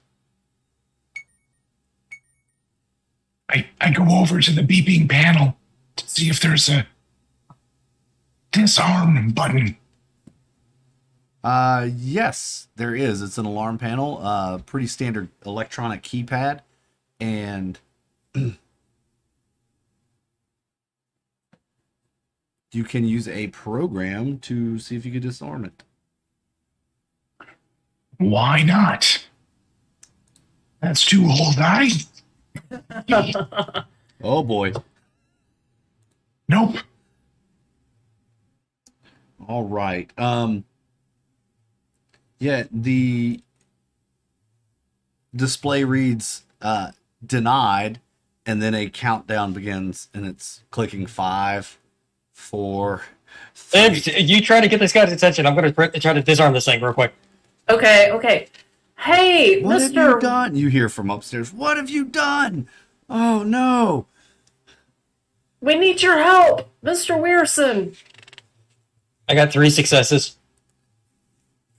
Yes, and just as it hits 1, you hit enter, and all the beeping stops, and it goes green and says disarmed, and you hear the doors unlock. 1, 2, 3, 4. Why didn't I think of that? Only an idiot has that as a luggage combination.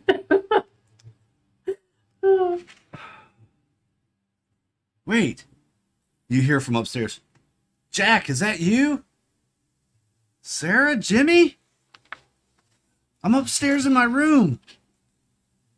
Come see this thing I found. And I'm going to head upstairs. Everybody follows. Might as well. All right. Yes. Hey, Rick. RB's here. Hey. Good to see you, RB. You all head upstairs, and you find Mr. Weirson lying in bed. He's wearing pajamas, and he's just kind of lying there. He appears to have some sort of injury.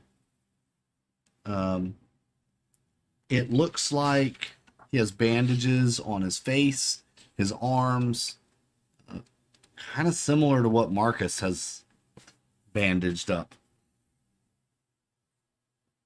Mr. Weirson, what happened to you? Mr. Weirson, that's my dad's name. Why are you Okay, being so fine. funny, Jack? So, Michael, I guess. What happened Do to you you? prefer Mikey? Jimmy, you know what to call me. Come on, man. Don't be so weird. I do believe you have us mixed up with somebody else. And then suddenly his demeanor changes. He goes, "What are you doing in my house? We need I'm your calling the help. police." Lars Oh. sent us to check up on you. Lars? What does Lars want? It's his fault. I'm like this. I'm calling the police. And you can see him trying to roll around in his bed. He obviously can't see. His whole face is bandaged up. He is clearly like delusional. I would suggest that you stop, otherwise you're going to aggravate your injuries even more. Listen, mister, we really need your help. Something terribly wrong is happening, and my grandmother is ensnared in it, so I really need your help to figure this out. I don't know what you're talking about. What Why happened should I care to about you? your grandmother? I was burned in electrical fire. Lars' fault. Fool. I told him Well, not to connect, not to turn the breaker on. He turned it on before I connected the wires. And now I'm burned. And And there's a lot of people that are coming up missing that are being found in a field inside of a fenced off area just outside the loop. It's like they're being mind controlled. not this again, They're acting- Jimmy. Mind control again? You've been watching too many of those movies. He switches back to referring to you as Jimmy and Sarah, and go ahead and make an empathize roll, all of you. As this is kind of confusing to you. He's obviously delirious, and at one minute he thinks you're burglars, and the next minute he thinks you're 2 successes. 1, 2, 0. Liv, you realize he's talking to you as if maybe you're his childhood friends, and it might be a good idea to just play along. Yeah, I'm Sarah, and I kind of look at Marcus and Parker. Nevertheless, what happened to you that you got burned that it's Lars's fault? Who's Lars? Why are you talking so weird? Come on, Jimmy. It's me. It's Michael. Come on, man. It's just, you know what happened. I got caught in that fire. Remember the house fire that Ronnie started and I couldn't get out in time? This just happened last week. Can't believe you would forget that. I know we swore we'd never talk about it, but that's what happened. It's just us, man. What do you remember about the house fire? It was hot, and I know Ronnie started it. What house were you in? That old abandoned house down at the end of the farm road. Do we know where that is? You know enough to play along. Okay. You can tell he's talking in childish ways as if he's regressed and is recalling a memory, and he's replaying a memory with a conversation of his friends. Mm-hmm. It was really, really scary what happened that day, and I wish that, it hadn't happened. And Ronnie, he's so irresponsible. It's all his fault, right? It's all his fault. Yeah, it is. Kind of reminds me of Ragnar. Yeah, you're not wrong. Yeah, y'all use a charm on Michael here as you're playing along and he's rolling through this story about this house fire. 2 successes. 2 successes. No luck. No luck. No luck. Okay. Liv, you're able to play along as Sarah and kind of get him back to reality. You're able to you figure it out with 2 successes. You figure out how to talk him out of the house fire and get him around to talking about now and what happened. And yes, he did get burned in an electrical fire and working down in a service room. But you kind of have him calm down and relatable now. He still thinks you're Sarah. So, what were you working on when the electrical fire happened in the service tunnel? Oh, I was just working on a work order. We had a broken fuse bay and had to put that back together. So what is this? There's people missing. You said something about people missing. Yeah, What's there's going on? there's a sphere that's being powered by a conduit that's run from the Gravitron. And we think the sphere it has a bunch of people trapped in a pen. Hmm. And why do you need my help? Sounds like you got it figured out. Just go turn it off. Well, we don't know how to turn it off or where it is. Well, if it's in the Gravitron, it's just through the front gate. I mean, Sarah, come on, you can go down there and you work there. You can get access to the Gravitron. Yes, but if the mishap and the breakdown happened in the service tunnel, then that's where we need to go. Because we got to figure that out, right? We got to get it fixed. Yeah. You know, it's... Where did you say it was? It's out by the beach. Is that what you said? It's out there by the beach. So that's probably going to be access P1, access tunnel P1. Yeah. I have a map of it downstairs on my table. You should be able to find it there. And if you go down, there's a service room down there that should have a connection point to the Gravitron. It feeds everything out from there. Perfect. I'll go grab that map. And do you mind if we borrow your van? No, go ahead. Anything you need, if I can help, I will. Please. Perfect. Thank you. I think maybe the best thing you could do, Michael, is just rest. You look very injured. Yeah, I think you're right. Thank you for checking on me, Sarah. I appreciate it. Good luck. I hope you can get it fixed. You're a good technician. I lean over to Liv and go, ask him if he's got a tool bag here. We left ours someplace else. Lean over to Parker. That's the reason why I asked for his car. Wait, is your tool bag in your car, Michael? Yeah, it should be. Unless they took it out for some reason, everything should be in there. Ever since I got back from the hospital, I haven't been able to do much for myself. I have a nurse that comes every day to check on me. Yeah. Well, I'll get you some water and put it next to your bed so that you have water. And then that way you at least have water. Thank you, Sarah. Appreciate you. You always were a kind one, so thank you. We will see you later then, Michael. All right, see y'all. Good luck. Let me know how it goes. I hope you were able to shut this rogue power down and get it solved. Good luck. All right, you all head out of the house. And into the car. Who's gonna drive? Isaac.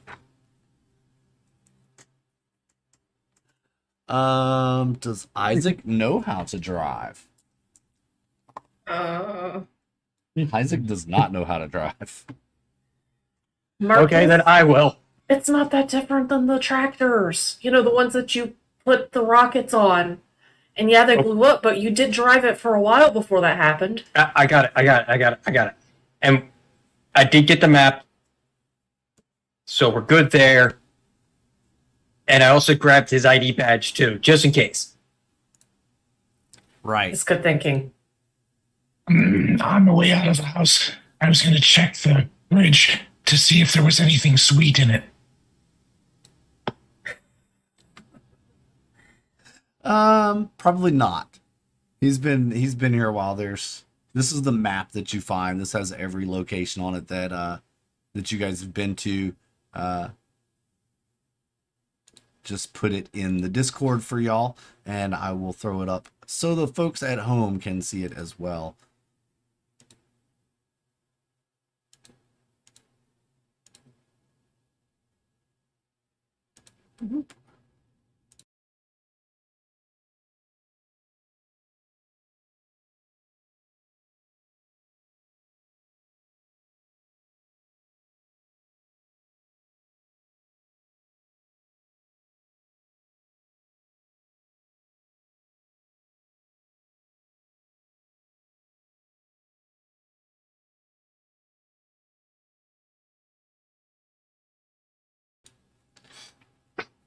So we're going to start heading out towards that hatch. Yeah, it doesn't take you long to get there, but I do need a move roll as you're driving. You look worried. I got 5 dice, Oh, you're not that worried. and I got 2 successes. Okay, yeah, you're able to figure the car out. It's finicky, but you figure it out. It's not much different from the tractors. Clutch is a little bit touchier, but Yep. You see the sign to access P1 off of the main road, and it goes down kind of this dirt path. You travel down the dirt path. It's very bumpy. Yes, and you get down to the there's a small, like almost like bunker, right? It's like just these concrete walls and a door.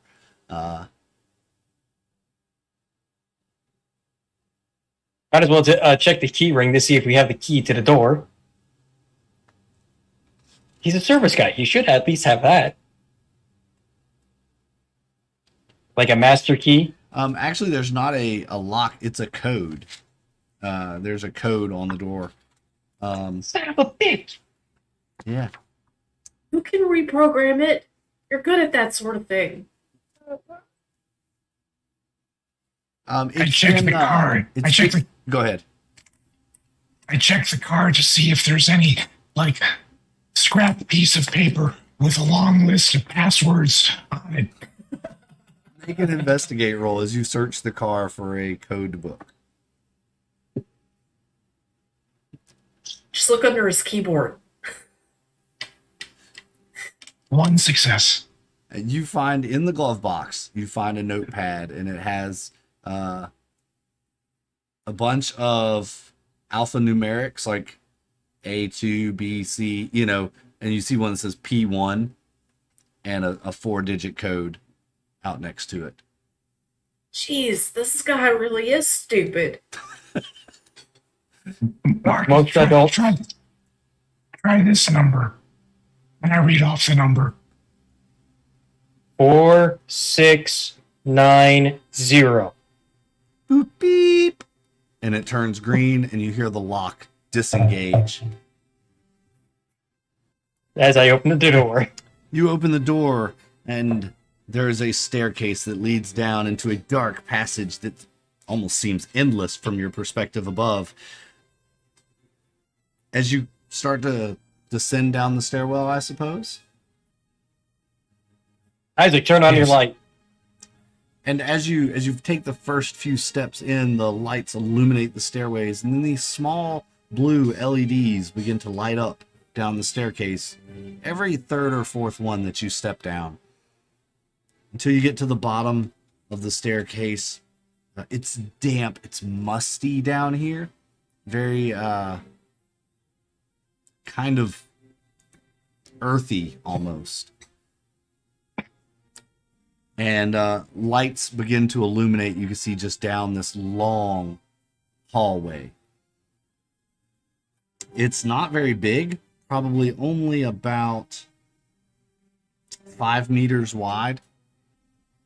These tunnels are, and probably what? 9, not even, no, what is that? 8 feet, 6 feet, no, 7 feet, about 7 feet tall. So 3.5, 4 meters tall. So it's just wide enough for us to walk double file, but not triple file. Yep. No, that's triple file. 5 meters. You're talking about 18 feet. Oh yeah, yeah. It's pretty. Oh, wide. meters. Okay. Yeah. You could walk side by side all the way down it. Do we see anything other than lights in here? Just the hallway right now. There's conduits on the walls that kind of run these long conduits. They look like they just power the lights, though. Okay. Where is my correct music? 'Cause I have to make a music change coming up. There it is. And you start walking down. There are cobwebs that are just kind of smeared across. You can tell this tunnel hasn't been used in a while, probably. Yeah, and how long ago did that Michael guy get hurt in here? Because it looks like nobody's been in here for a while. Yeah, it's been a while. So you kind of walk through, some of the cobwebs stick to your face. It's, again, musty, dark, damp. In the distance, you can hear the scurrying or sounds like maybe footsteps or voices echoing down this corridor. You get to an intersection. You can go right, left, or forward. I'm gonna whisper, Isaac, which way do we go? I do not know. Mathematical probabilities say that you have the equal chance of finding your location by taking any corridor. I'm going to look at the map. And I'm going to look down at the floor to see if I can see any signs of more traffic goes right, left, center, any kind of disturbance or anything like that. Not really. You see animal trails for sure. You don't really see any foot traffic like from humans.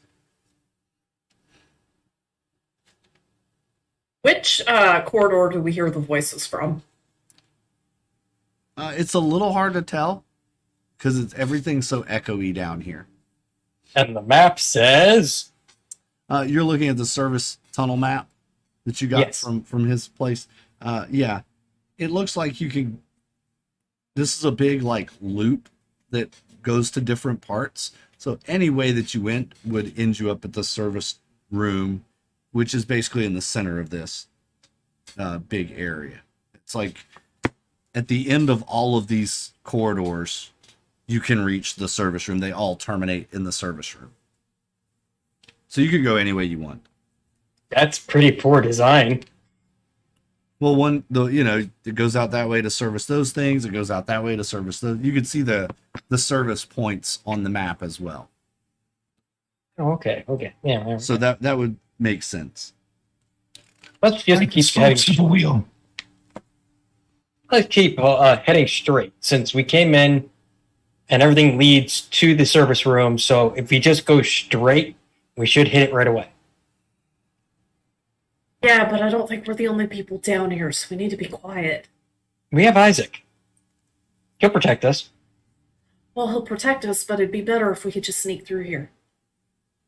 And then I It's look kinda- at my boots. And I look over at Isaac. And I start sneaking forward. All right. Parker starts sneaking forward. Isaac looks at you and gives a gentle nod. Up ahead, kind of in the darkness where the lights haven't quite illuminated yet, you've been down here 5 or 6 minutes, you can see a bright light just flashing at irregular intervals, and you can smell it. Marcus, you smell it. That electrical ozone smell. You can hear, start as you get closer, the crackling of electricity from some cable or something that's broken up ahead. And you can see it just waving and bouncing around. That's not good. Yeah, I don't want you to get hurt again, Marcus. Nope. Isaac says, I do believe that this is an unsafe path. We should turn back.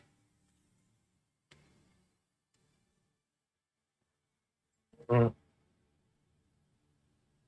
And about that time, you hear a deep, grinding, growling sound from somewhere. The ground beneath your feet shakes just a little bit. Crap. Before something actually happens to come up, you know. Isaac turns and says, "Yes, I believe we should proceed back the way we came," and starts walking the other way.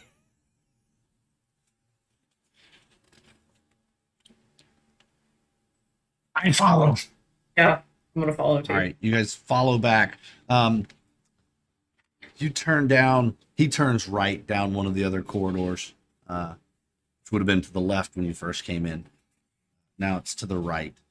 And after another 10 minutes or so of walking through these corridors, the cobwebs kind of smeared all over you. They're clinging to your clothes, and mud and muck just all over your shoes. You're damp. You're covered in just earthiness and mustiness. The corridor opens up into a large room. Very large room compared to what you have been in. What does it, do we hear anything coming from the room? There are screens on the walls, blips and beeps from computer control systems. You come in from looking at the picture I just posted in the Discord, you come in from the left side of the map. There are control stations all over the place, and as you step in, two robots step out from the offsets at the bottom of the map.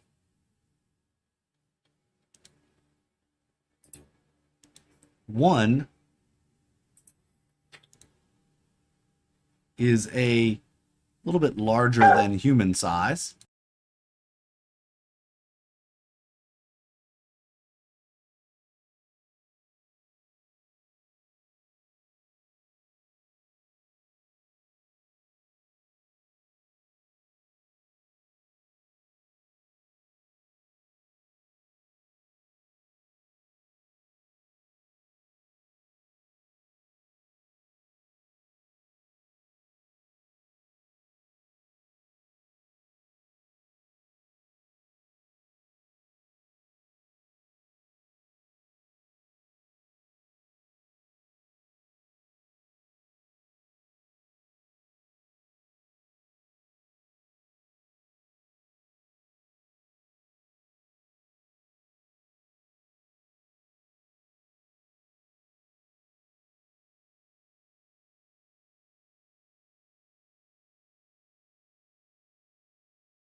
Yeah, I think you When I when went you to did the the handout. transition to the handout. Oh, that's what it was. Yep. For some reason, the mics were muted on the and on the handout screen. I didn't change that. Sorry, folks.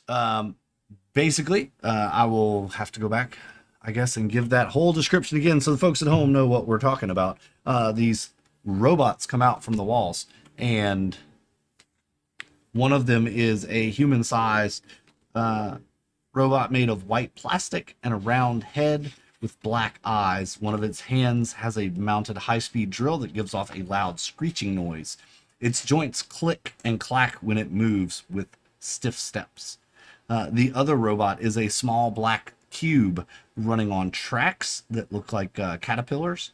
It has no head, no visible limbs, with the exception of a metallic shaft that extends such like a jousting arm and sparks of electricity zapping off the end of it. It has a series of red LED lights that light up as it moves. It also makes a hissing sound when it moves.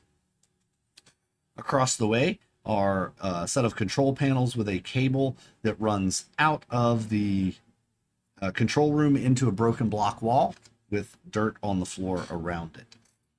So we're going to start the showdown with extended trouble. And we were just getting into the kids making a plan. The kids are going to decide what they do, agree on which skill each one will use, and in what order they will act, and then they will make their roll.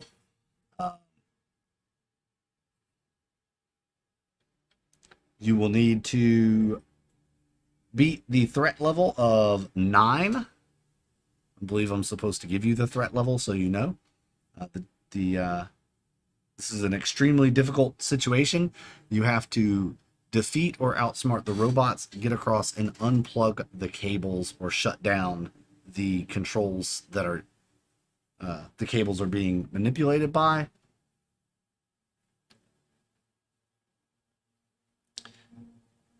Okay, so we need to. I need to get over there to take care of those cables, or at least the console. So I'm thinking there's 3 of us. Well, 4 if we include Isaac. Isaac should stay away from the one with the sparky bits. Take the one with the drill. You 2 can distract the other one, just keeping its attention split between the 2 of you, as I beeline it over for the cables. And I'll use my tinkering to be able to get the cables disconnected. And since I have this bag of tools with me and my crowbar, we should be able to get them done pretty quick. Okay, that sounds like a plan. I wonder if I can try to reason with them or maybe charm them to listen to me long enough that you can get over there. But I don't know. They don't seem like they're going to be able to talk or reason like Isaac can.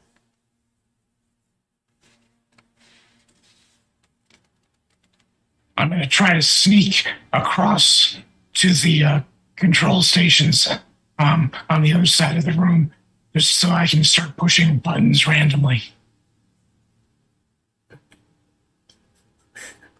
Okay. All right. So you can flee at this point if you want. Isaac will try to defend you if he can. But he's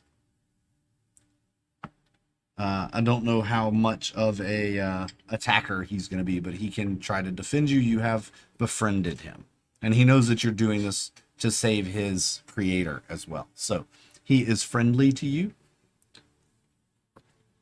So we're going to use, Marcus is going to try to break down the controls. Yep. Using, what skills are you using? Your program, probably? Tinker. I'm going for the cable first, and then backup is the console. Cable first? Okay, so yes, it will be calculate. It'll be a calculate. how to know how technical items work, how to use, manipulate, or destroy them. So it would be a calculate roll Got it. for that. Liv, you're going to try to befriend them or charm them in some way. Yeah. Okay. And Parker, you said you're going to push buttons randomly. What skill are you using for that? Actually, what I'm going to do is I'm going to see if I can make heads or tails of the console as I sneak across the room. Okay, so Sure, you're sneak across the room. sneak across the room and try to understand the console. That Like everything- investigate the console, see if I can figure out what it's used for. Okay, cool. Then in extended trouble with investigate, we'll use the successes subtext of you get the answer to 2 questions depending on the number of successes that you get. All right, let us start. In what order are we going to go in? Isaac first. So Isaac, I'll try my sneak as second. Parker, Liv should go third. Yeah, I think I'm gonna kind of stay behind Isaac and try to talk to them from behind Isaac. Putting Isaac between me and the robots. Okay. Yeah, Isaac will do that. He will raise his cane defensively and say, "Stop. Do not approach them. They are here to save us all." Talking about you guys. He's talking to the other robots. And I'm going last. Yep. So Parker, go ahead and roll your sneak. Hopefully they are distracted by Isaac. I rolled 7 dice with only 1 success. Well, that's enough because they are distracted by Isaac. And 1 success will get you by with a sneak. You're able to slip past them, narrowly avoiding the sparky, shocking rod as this robot begins to roll forward towards Isaac. Liv. All right, so I'm gonna lean out from around Isaac and I'm gonna say, please stop, we're just kids. We're just trying to figure out what's going on here. Please don't hurt us. All right. I need to keep track of these successes here too. All right, go ahead and roll your, was it charm Yeah. or lead? No, charm. Okay. No success. Our late dice got nothing. Oh, all right. They seem determined in their approach. They're slowly moving towards you, clicking and clacking and making hissing, whirling noises. Marcus, you're going to have to move across the room, and then you can start your calculate, I believe we said it was first. Yep. So make a move So- to get past these robots. 2 on the move.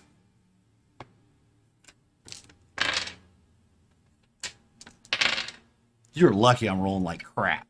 Okay, go ahead. And it's the Make it same dice pool for the holy hell. 4. 4 successes. All right, and that is with your investigate, right? No, your Calculate. calculate. Yeah, you know exactly how this thing is connected, how it's working. You see the coupler that comes out of the control panel right here at the wall. There's a big coupler, and you know exactly what you need to do to disconnect it. You guys are halfway there. And with this, the robots approach Isaac. The one with the drill sticks his arm out. Isaac knocks the drill away with his cane kind of out of the way. Oops, drop that one. And the other one comes forward with his little shocky thing, and Isaac is able to move out of the way of that one as well. So Let me see something real quick, though. Oh. And with the one that is kind of spun out of the way by Isaac, with the one with the drill, he sees that Marcus is over by the coupler and begins walking your way. Oh no. Yes. Click, clack, click, clack. Stop. Do not touch that. I am programmed Go to spark stop you. yourself. And he's coming your way.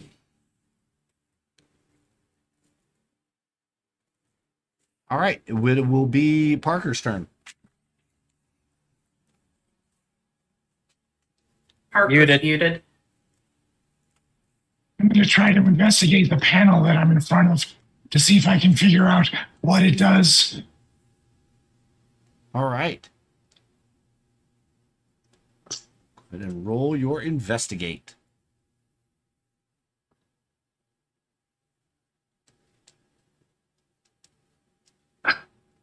Only one. Only one. You're pretty confident that this panel is what is controlling that conduit of wire that Marcus is at. There's something you see on the, like a notepad with a schematic drawn on it that kind of shows this bubble encapsulating the entire island area around the loop, and a note that says, "I'll show them all."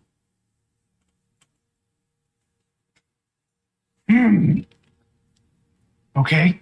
Written like Well, look very there. aggressively, like someone's very proud of what they've done here. Are there any large red buttons? No, there are lots of unlabeled buttons, all flashing different colors on these consoles.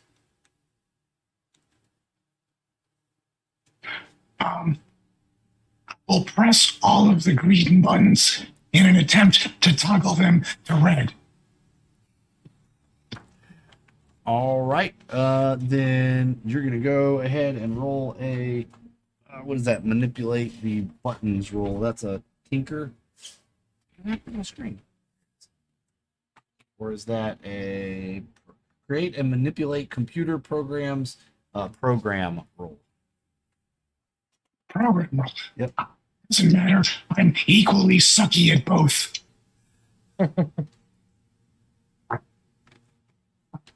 No successes, but I will use a luck point. Okay, use a luck and I didn't.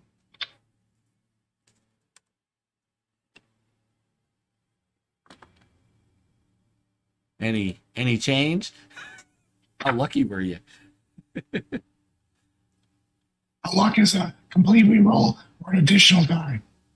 Reroll a failed die, so you can reroll your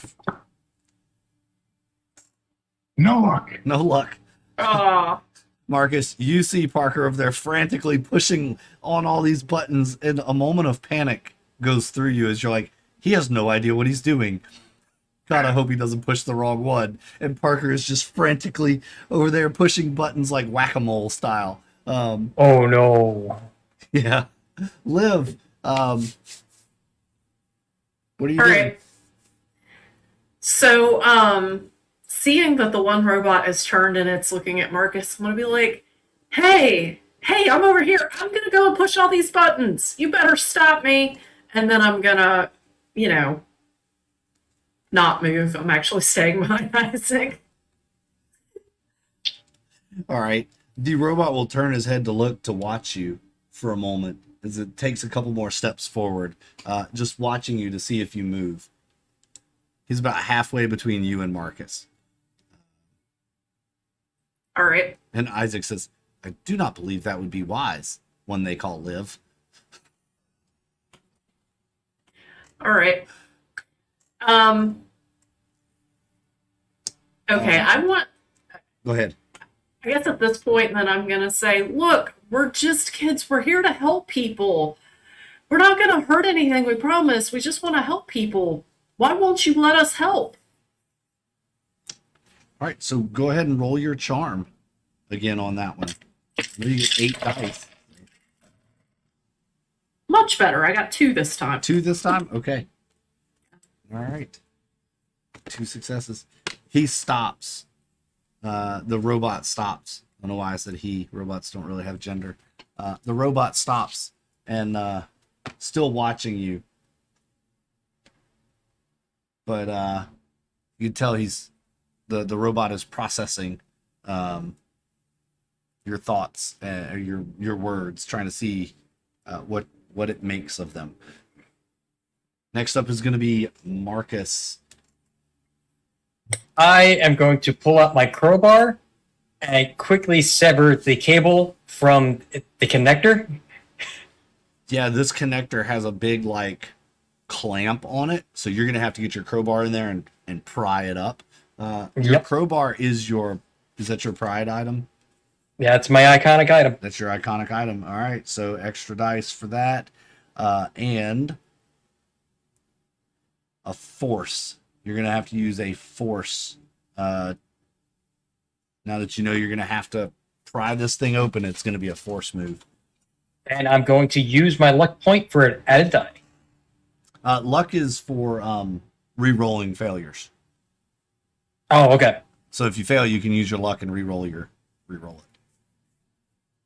Or any failed dice, right? If you wanted 2 successes, you only got 1, you could use a luck to re-roll a failed die to get you another success. Well, I got 3 with the 7 dice, so 3 with the 7 dice, that puts you all at a total of let's see, the move doesn't count to get by them.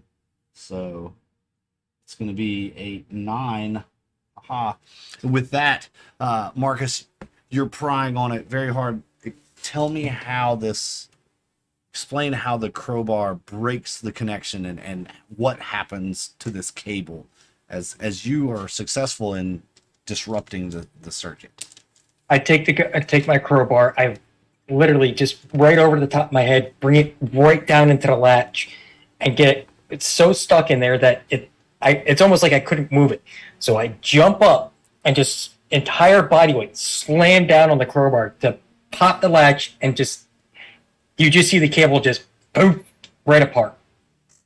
Yes, and with the big flash as it unhooks itself, there's a weird whirling sound, and the computer console, the Parker that you're at, you were whack-a-moling away on it, everything on it goes dark, and you think, yes, I did it, see? And you turn around and you see Marcus with his crowbar dropping to the floor.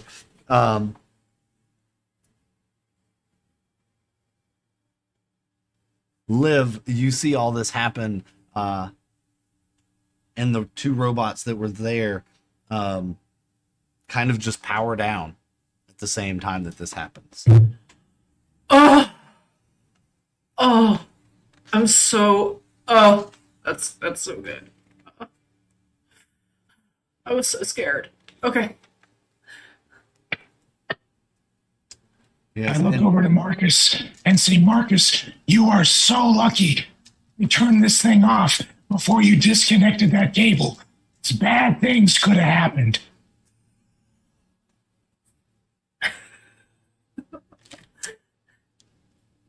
Isaac looks at all 3 of you and says, I must find my creator. Surely she will be looking for me. I must return to where she left me. And he turns and just starts walking away from you all. Thanks, Isaac.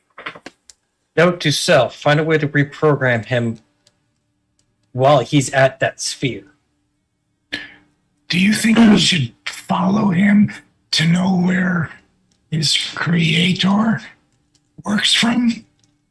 It's a great idea. Lena's been causing all kinds of problems. Yeah, she has. The I've been adults taking aren't notes gonna about stop her. Good. Because the adults aren't going to stop her. They're all useless. No, but she's a good role model. I just kind of look at Marcus. Wow. All right, what are y'all doing? Yes. You're down in here. You can still hear this every once in a while. This low growling sound it shakes the ground that you're standing on, and then it's after a few minutes you tell it's cyclical. It happens at a certain interval. Is it Let's get out of speeding here. up or is it speeding up or is it staying the same rate? It's staying the same rate.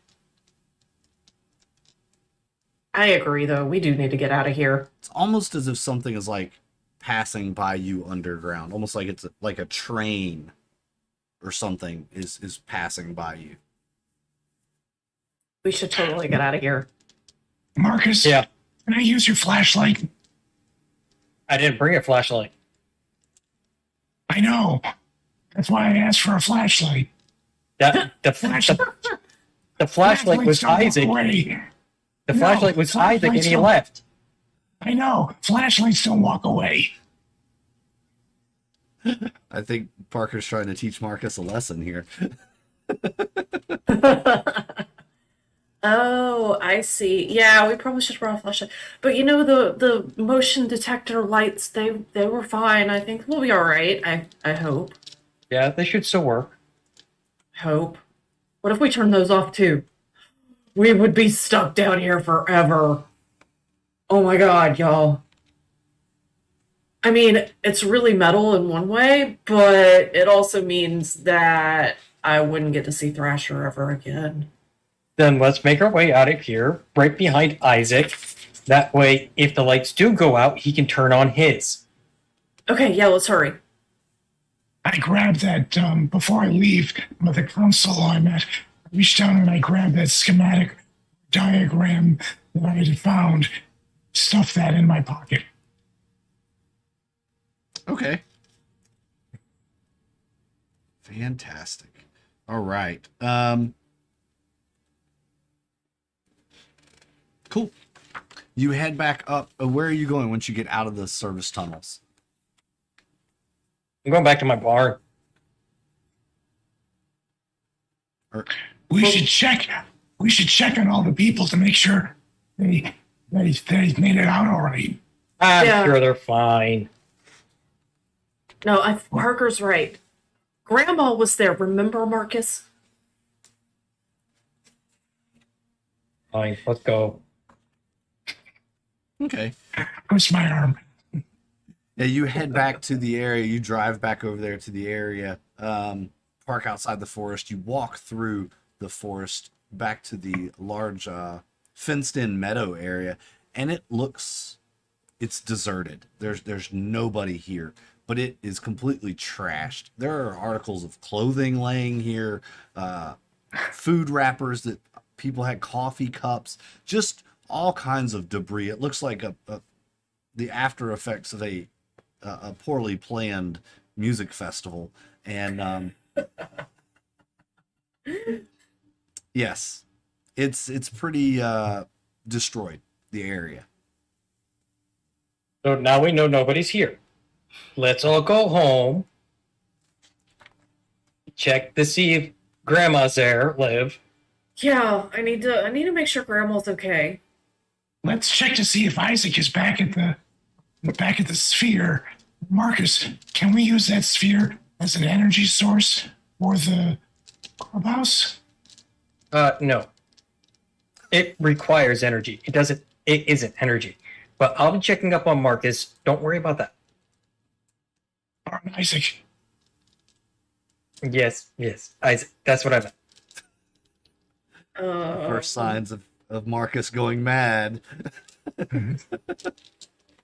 All right. Yes. As each of you head back home, you find anyone that was missing from your life is back. If you go by and check on Mr. Anderson, he's home reading his newspaper. Liv and Marcus, Grandma's there. Everybody's back and doing their thing.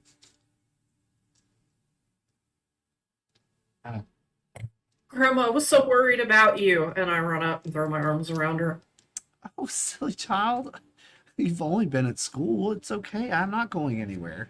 And she hugs you. But you were gone. When I looked, you weren't here and you were gone. And I don't know what happened. What happened? Where were you? Liv, let it go. What do you mean, dear? I've been here. I don't know what you're talking about. You're acting strange, Liv. Do we need to go to Liv. see the doctor again? No. It's just, I saw it in a movie, okay? And I saw it in a movie and it has to happen in real life. It happens in movies. Everybody knows that. Okay. We've talked about this. Liv, here, a movie is a movie, okay? You I don't have an overactive imagination. Sometimes I think it gets the best of you, dear. Let's... Grandma, it was a long day at school. She's just tired. I'll make sure she gets home. Thank you, Marcus. You're such a good boy. He's such a good boy. And Come on, Liv. Liv, tell your father I said hello. I will, I Grandma. missed him at Sunday dinner. Tell him. Yeah, I'll tell him. Sandra's fault, though. Anyway. And as you, as Marcus, as you're walking Liv home and the sun is setting, you both kind of glance off in the direction of the forest. You get this looming sense that there's still something out there. Something maybe watching you guys. At least paying attention to you. Did Parker go back to the woods? No, Parker went home. Oh. Okay, good, because that's kind of scary. You know, as usual, we solve the problem, save the day, and none of the adults care or notice, and we're not getting the due credit for it. In time, it won't be known. Just don't worry, Liv. And Linda's not even here this time, so she can't write a story to send to the newspaper.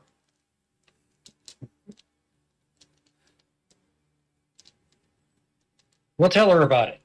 Okay, fine. Can't believe For she now? does this. For now, let's just get you home. And there's time missing for everybody because somebody hijacked their brains. First it was the birds, now it was people. It's gotta be that Lena. I will get to the bottom of this. Yeah, One we way or really another. need to. And I will make it mine. What? No, nothing. Marcus, you're being weird again. Just be myself. Don't worry about it. All right, what does it look like when Parker gets home? So it is a rather surreal moment because when I get home, Mom is still standing in front of the sink, washing dishes, just jamming out tunes to Wham in the headphones. Sure. The dishes are all but done. There's one left. There's this big pile of clean dishes next to her, and she's just jamming out. But when I do get home, make sure to check her feet and her fingernails for any sign of mud or anything, any remnants of perhaps a field. Should she have, I don't know, somehow ended up there? Yeah, nope, she looks fine. Looks normal. She's got dishpan hands and, you know. Excellent. So when I get home, I get her attention and I ask her, "Hey, Mom, do we have any chocolate milk?" Well, yes, dear. There's some chocolate milk in the refrigerator. "Oh, do we have any Ovaltine? I really like that Ovaltine stuff." We do, but you could just have the chocolate milk. It's already made. You don't have to mix it up. "Oh, I really like the Ovaltine. All right." And so I go and get like the giant 30-ounce tumbler, almost a liter. You grab that stein, I fill it up with chocolate milk, and back to my room, whistling for Beholder to come with me. I go back to my room and I sit down at my desk and I reach into my pocket and I pull out that scrap piece of paper, that schematic on it, and I lay it out on my desk. I just start staring at it to see if I can figure out, if I comprehend what it was trying to do. It was trying to tell me. Sure. Yeah, absolutely.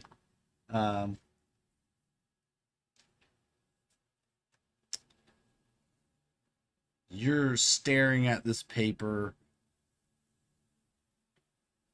kind of mulling it over in your head as to looking at everything, looking at how it's kind of got this bubble that's drawn over everything. And make an investigate roll, and you can ask a couple of questions if you succeed.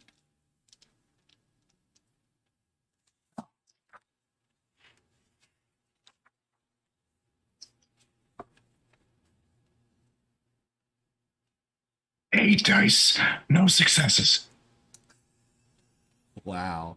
Yeah, it's quite puzzling to you. It obviously had something to do with an effect. It obviously only affected adults. But why you're not... I'm gonna take a note, a mental note. I should really show this to Marcus. He would know what this all means. He's good with this technology kind of stuff. Right. Yeah. Go ahead.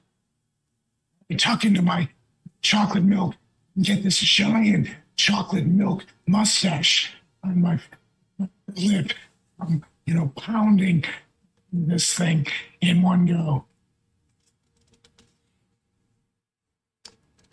Right on. Beholder is at your feet waiting for any drips of chocolate milk to hit the ground. Even though chocolate's not good for dogs, a little chocolate milk now and then is okay. At least you won't tell mom and she won't know, and she won't get mad at you.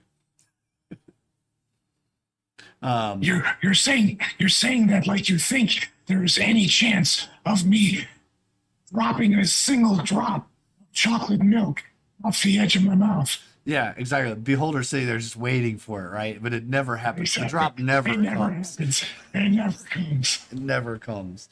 And when you set the glass down, it's pretty much empty, but it has that lining of chocolate milk that slides back down. But Beholder's licking the outside, the condensation on the glass, and yeah, hopeful that he can knock it over and get to the chocolate milk. All right, Marcus, you and Liv get to Liv's house. Are you gonna go in, or do you just say, "All right, you're home, bye"? How do you do this? I'm just gonna turn around and leave. Bye, Marcus. Eh. All right, Liv, you go in.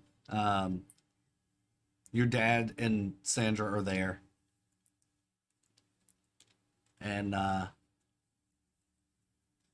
you walk in. Dad's sitting in the easy chair watching the news. No mention of any of this on the news, by the way. Just normal town stuff on the news.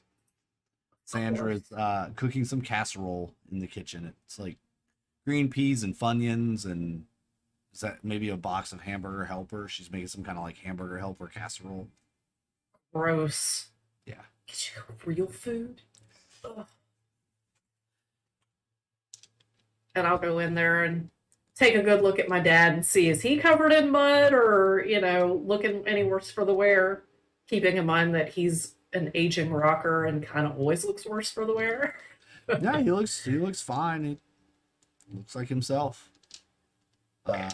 Hey, Dad, what'd you do today?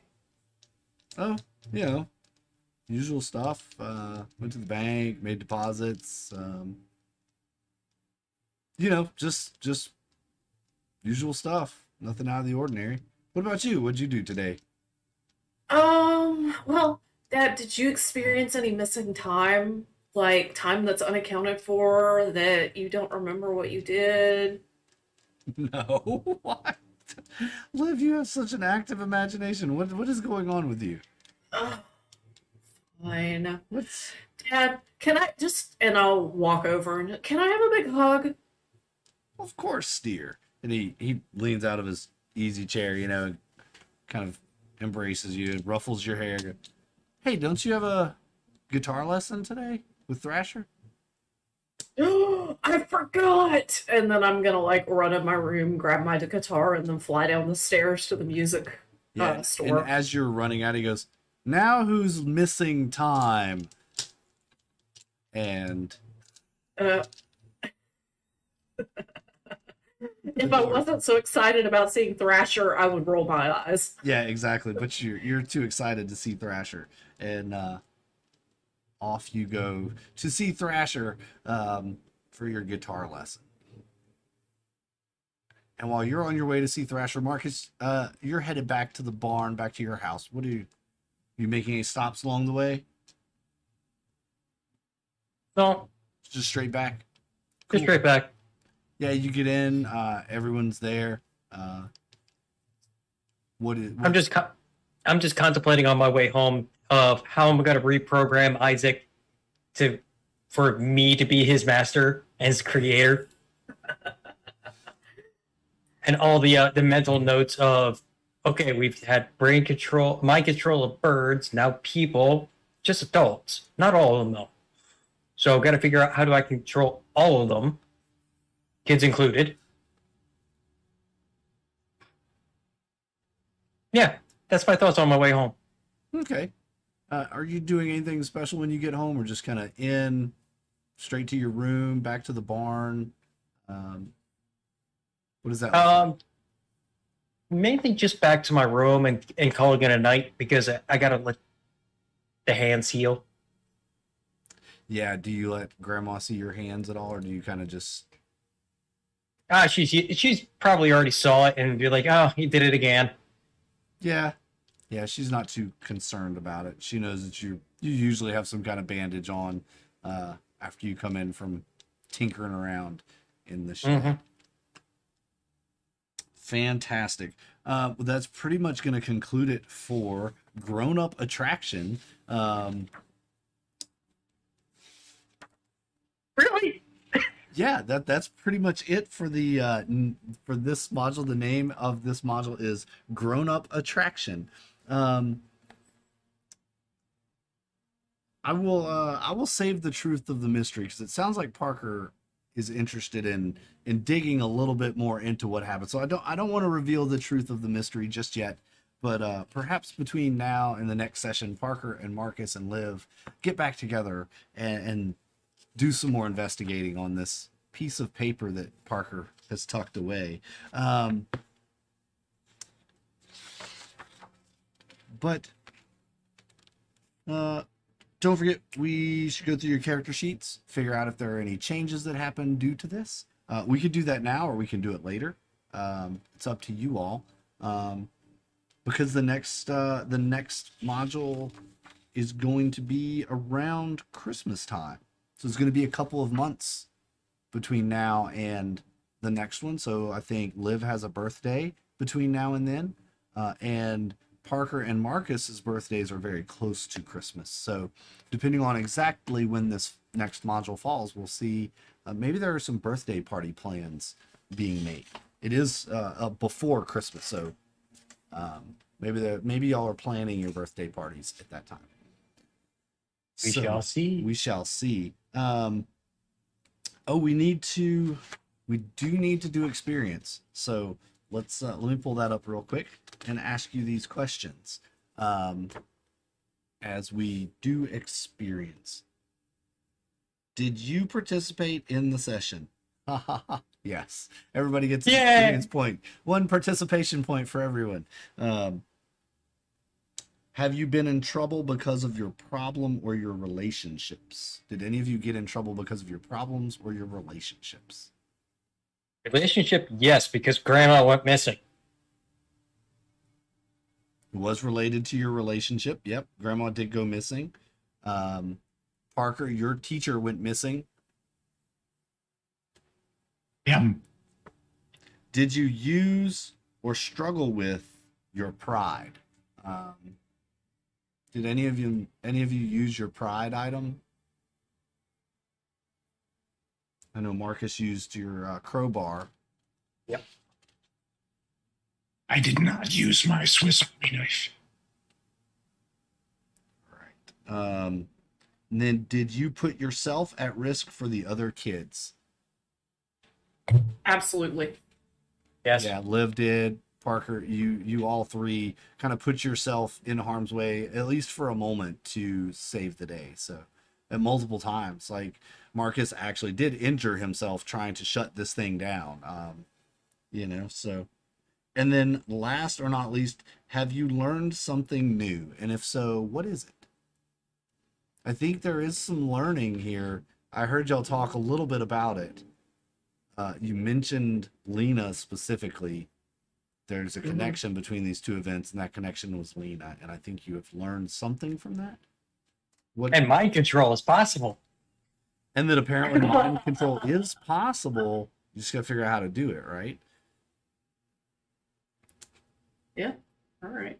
And Parker, you have at least learned that if you leave the lid on a 2-liter full of Pop Rocks and soda, that it will explode.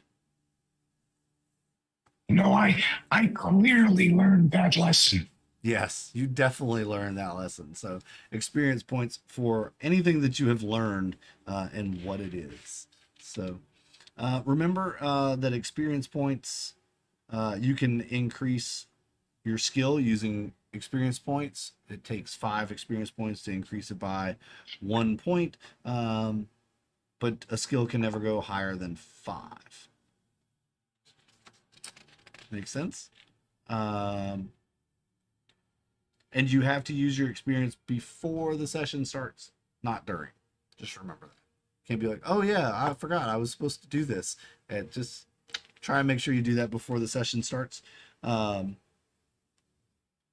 Cool. Any questions? No, but I am interested in what we learn from the schematics and whatnot. Or do you want to just We can hold do that that now. If y'all want to do that, we can do that. We've got time. We've got about 15 minutes. We could kind of run through that. We can do that as kind of the in between sessions, kind of daily life stuff as you go through life over the next couple of months. Won't even really say that you have to roll for it then if y'all want to do it now and meet up. Parker and Marcus and Liv, you're in the clubhouse one day. You pull out Parker. You finally get the nerve to show them that you've been keeping this a secret, but you have this schematic. So I pull out the schematic and I lay it out on the floor, the train car, and I call Marcus and Liv over and been looking at this thing for days, trying to figure out what it means. Do you guys have any idea? And I look at it, it looks like a foreign language to me and a bunch of lines, and I have no idea. That looks really confusing. Electrical diagram? And some kind of schematic is best I can tell. And it's like there's some kind of force field and this note here off on the side. And I point out the note. Yes, it says, I will show them.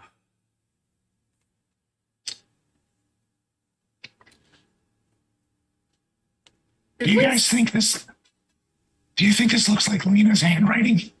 That's what I was just wondering. Did either of you keep the stuff that we found, or was that all in Gunner's handwriting? The stuff that we found last time was in Gunner's handwriting. That's what I thought. So we don't have any way to match it up. I mean, it's possible it's Lena's. And the little node off the side could be like a control center. Maybe. A data access point. I mean, without much more reference, there's not much to kind of tell from it.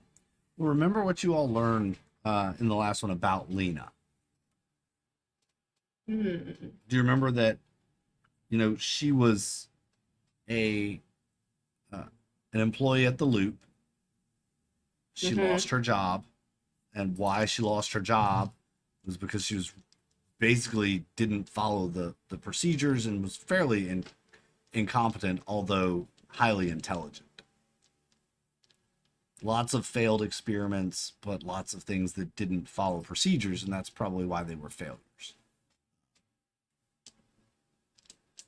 I mean, it's probably Lena's handwriting. I mean, and Isaac even said that she was his maker, and then when we got down there to the place where everything was hooked up, that's where we found the note. So it's got to be her, but that also means she still has access to the loop. Or she's sneaking in somehow. Well, it was pretty easy to sneak in. Yeah. Marcus, did you download the software from Isaac? And have you had a chance to figure out the code? It's only been a couple of days. I really haven't cracked the code yet. It's based off the Loop's security code, but it's still... I need at least probably by the end of the week.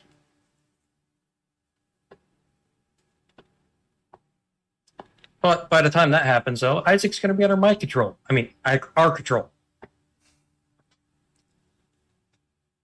Yeah, from the best you can tell, looking this over, studying this for a while, the more you look at it, the more you understand the diagram, and it looks like that the lines are drawn out into kind of a spoke from this control center that you went into and disconnected the thing. Maybe that was the connection to the Gravitron, because Isaac said that this thing was connected to the Gravitron, and then from outside is this big dome. So from what you can tell, it looks like whatever this was some sort of influencer, and it was acting in a way that attracted people. Each thing is labeled just like the map that I showed you. ARAN is the acronym that it's used for. So the spokes are pretty much more or less the antenna for the area of effect, Right. which controlled everybody to come to a localized point. Yep. I believe that that was just a test run to see if a larger system could work. That makes sense. And it would take a mad scientist to think like a mad scientist. And it seemed like 50 to 75%, or maybe was it 25%? It was about 25% of the population within that first day was affected. But you also recognize that Lena was in that fenced-in area. She was acting like everyone else. Which she could have either been controlled by her own device, or she was playing along so she didn't get caught. One or the other. Well, hang on a second. She is, as I remember, she doesn't always follow safety protocols and procedures. Yeah. And that would make sense that she kind of changed the whole thing. She inadvertently included herself in this mind control. But no kids were affected too. So we got to figure out why we were not susceptible to it, but all the adults were. What changes between childhood and adulthood? One thing, way smarter. And yeah. Well, we've proven that a couple times already anyways. I prove it pretty much every single day. I mean, you are the smartest person I know, Marcus. I'm glad you're my cousin. I got the better genetics out of the deal, that's for sure. And hearing that, there's like a little pain in Parker's chest. And she's like, oh, Liv doesn't see me as being smart at all. No, gonna do.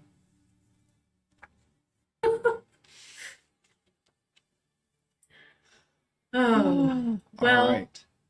Go ahead. Do the two of you have any ideas about how we could continue to investigate Lena?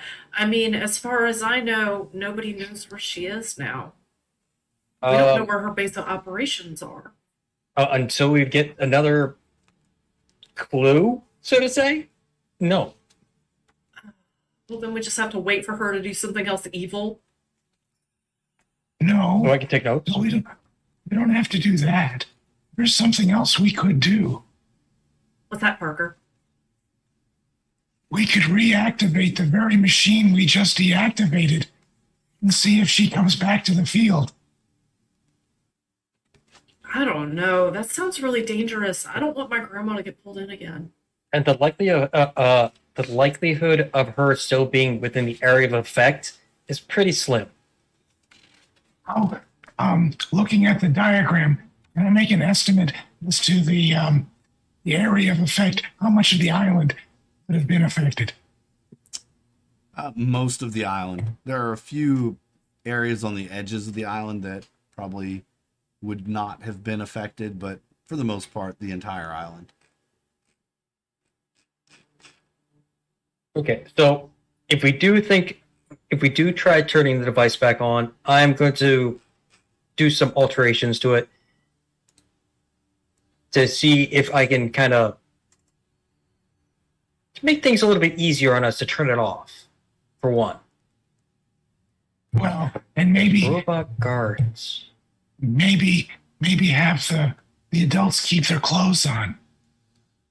You know, I'm not the best at this whole science thing, but like, isn't it scientific method that you have a hypothesis and then you test the hypothesis? So if we turn it back on, we should be able to test the hypothesis and maybe find out what made some people immune. Well, that's part of the reason too. So I got some work to do. You guys keep adding on to my work. But I don't know how to do anything with machines. Well, I don't know what takes you so long. You're really smart. You should be able to do this quickly. Quickly and safely are two different things. When have you ever done anything safely? Good point. It's pretty rare. It's pretty rare. Pretty rare. Yeah.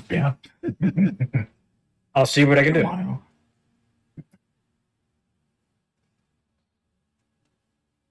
I'll just take the magnetron out to the site to make sure travel is a little bit easier and faster.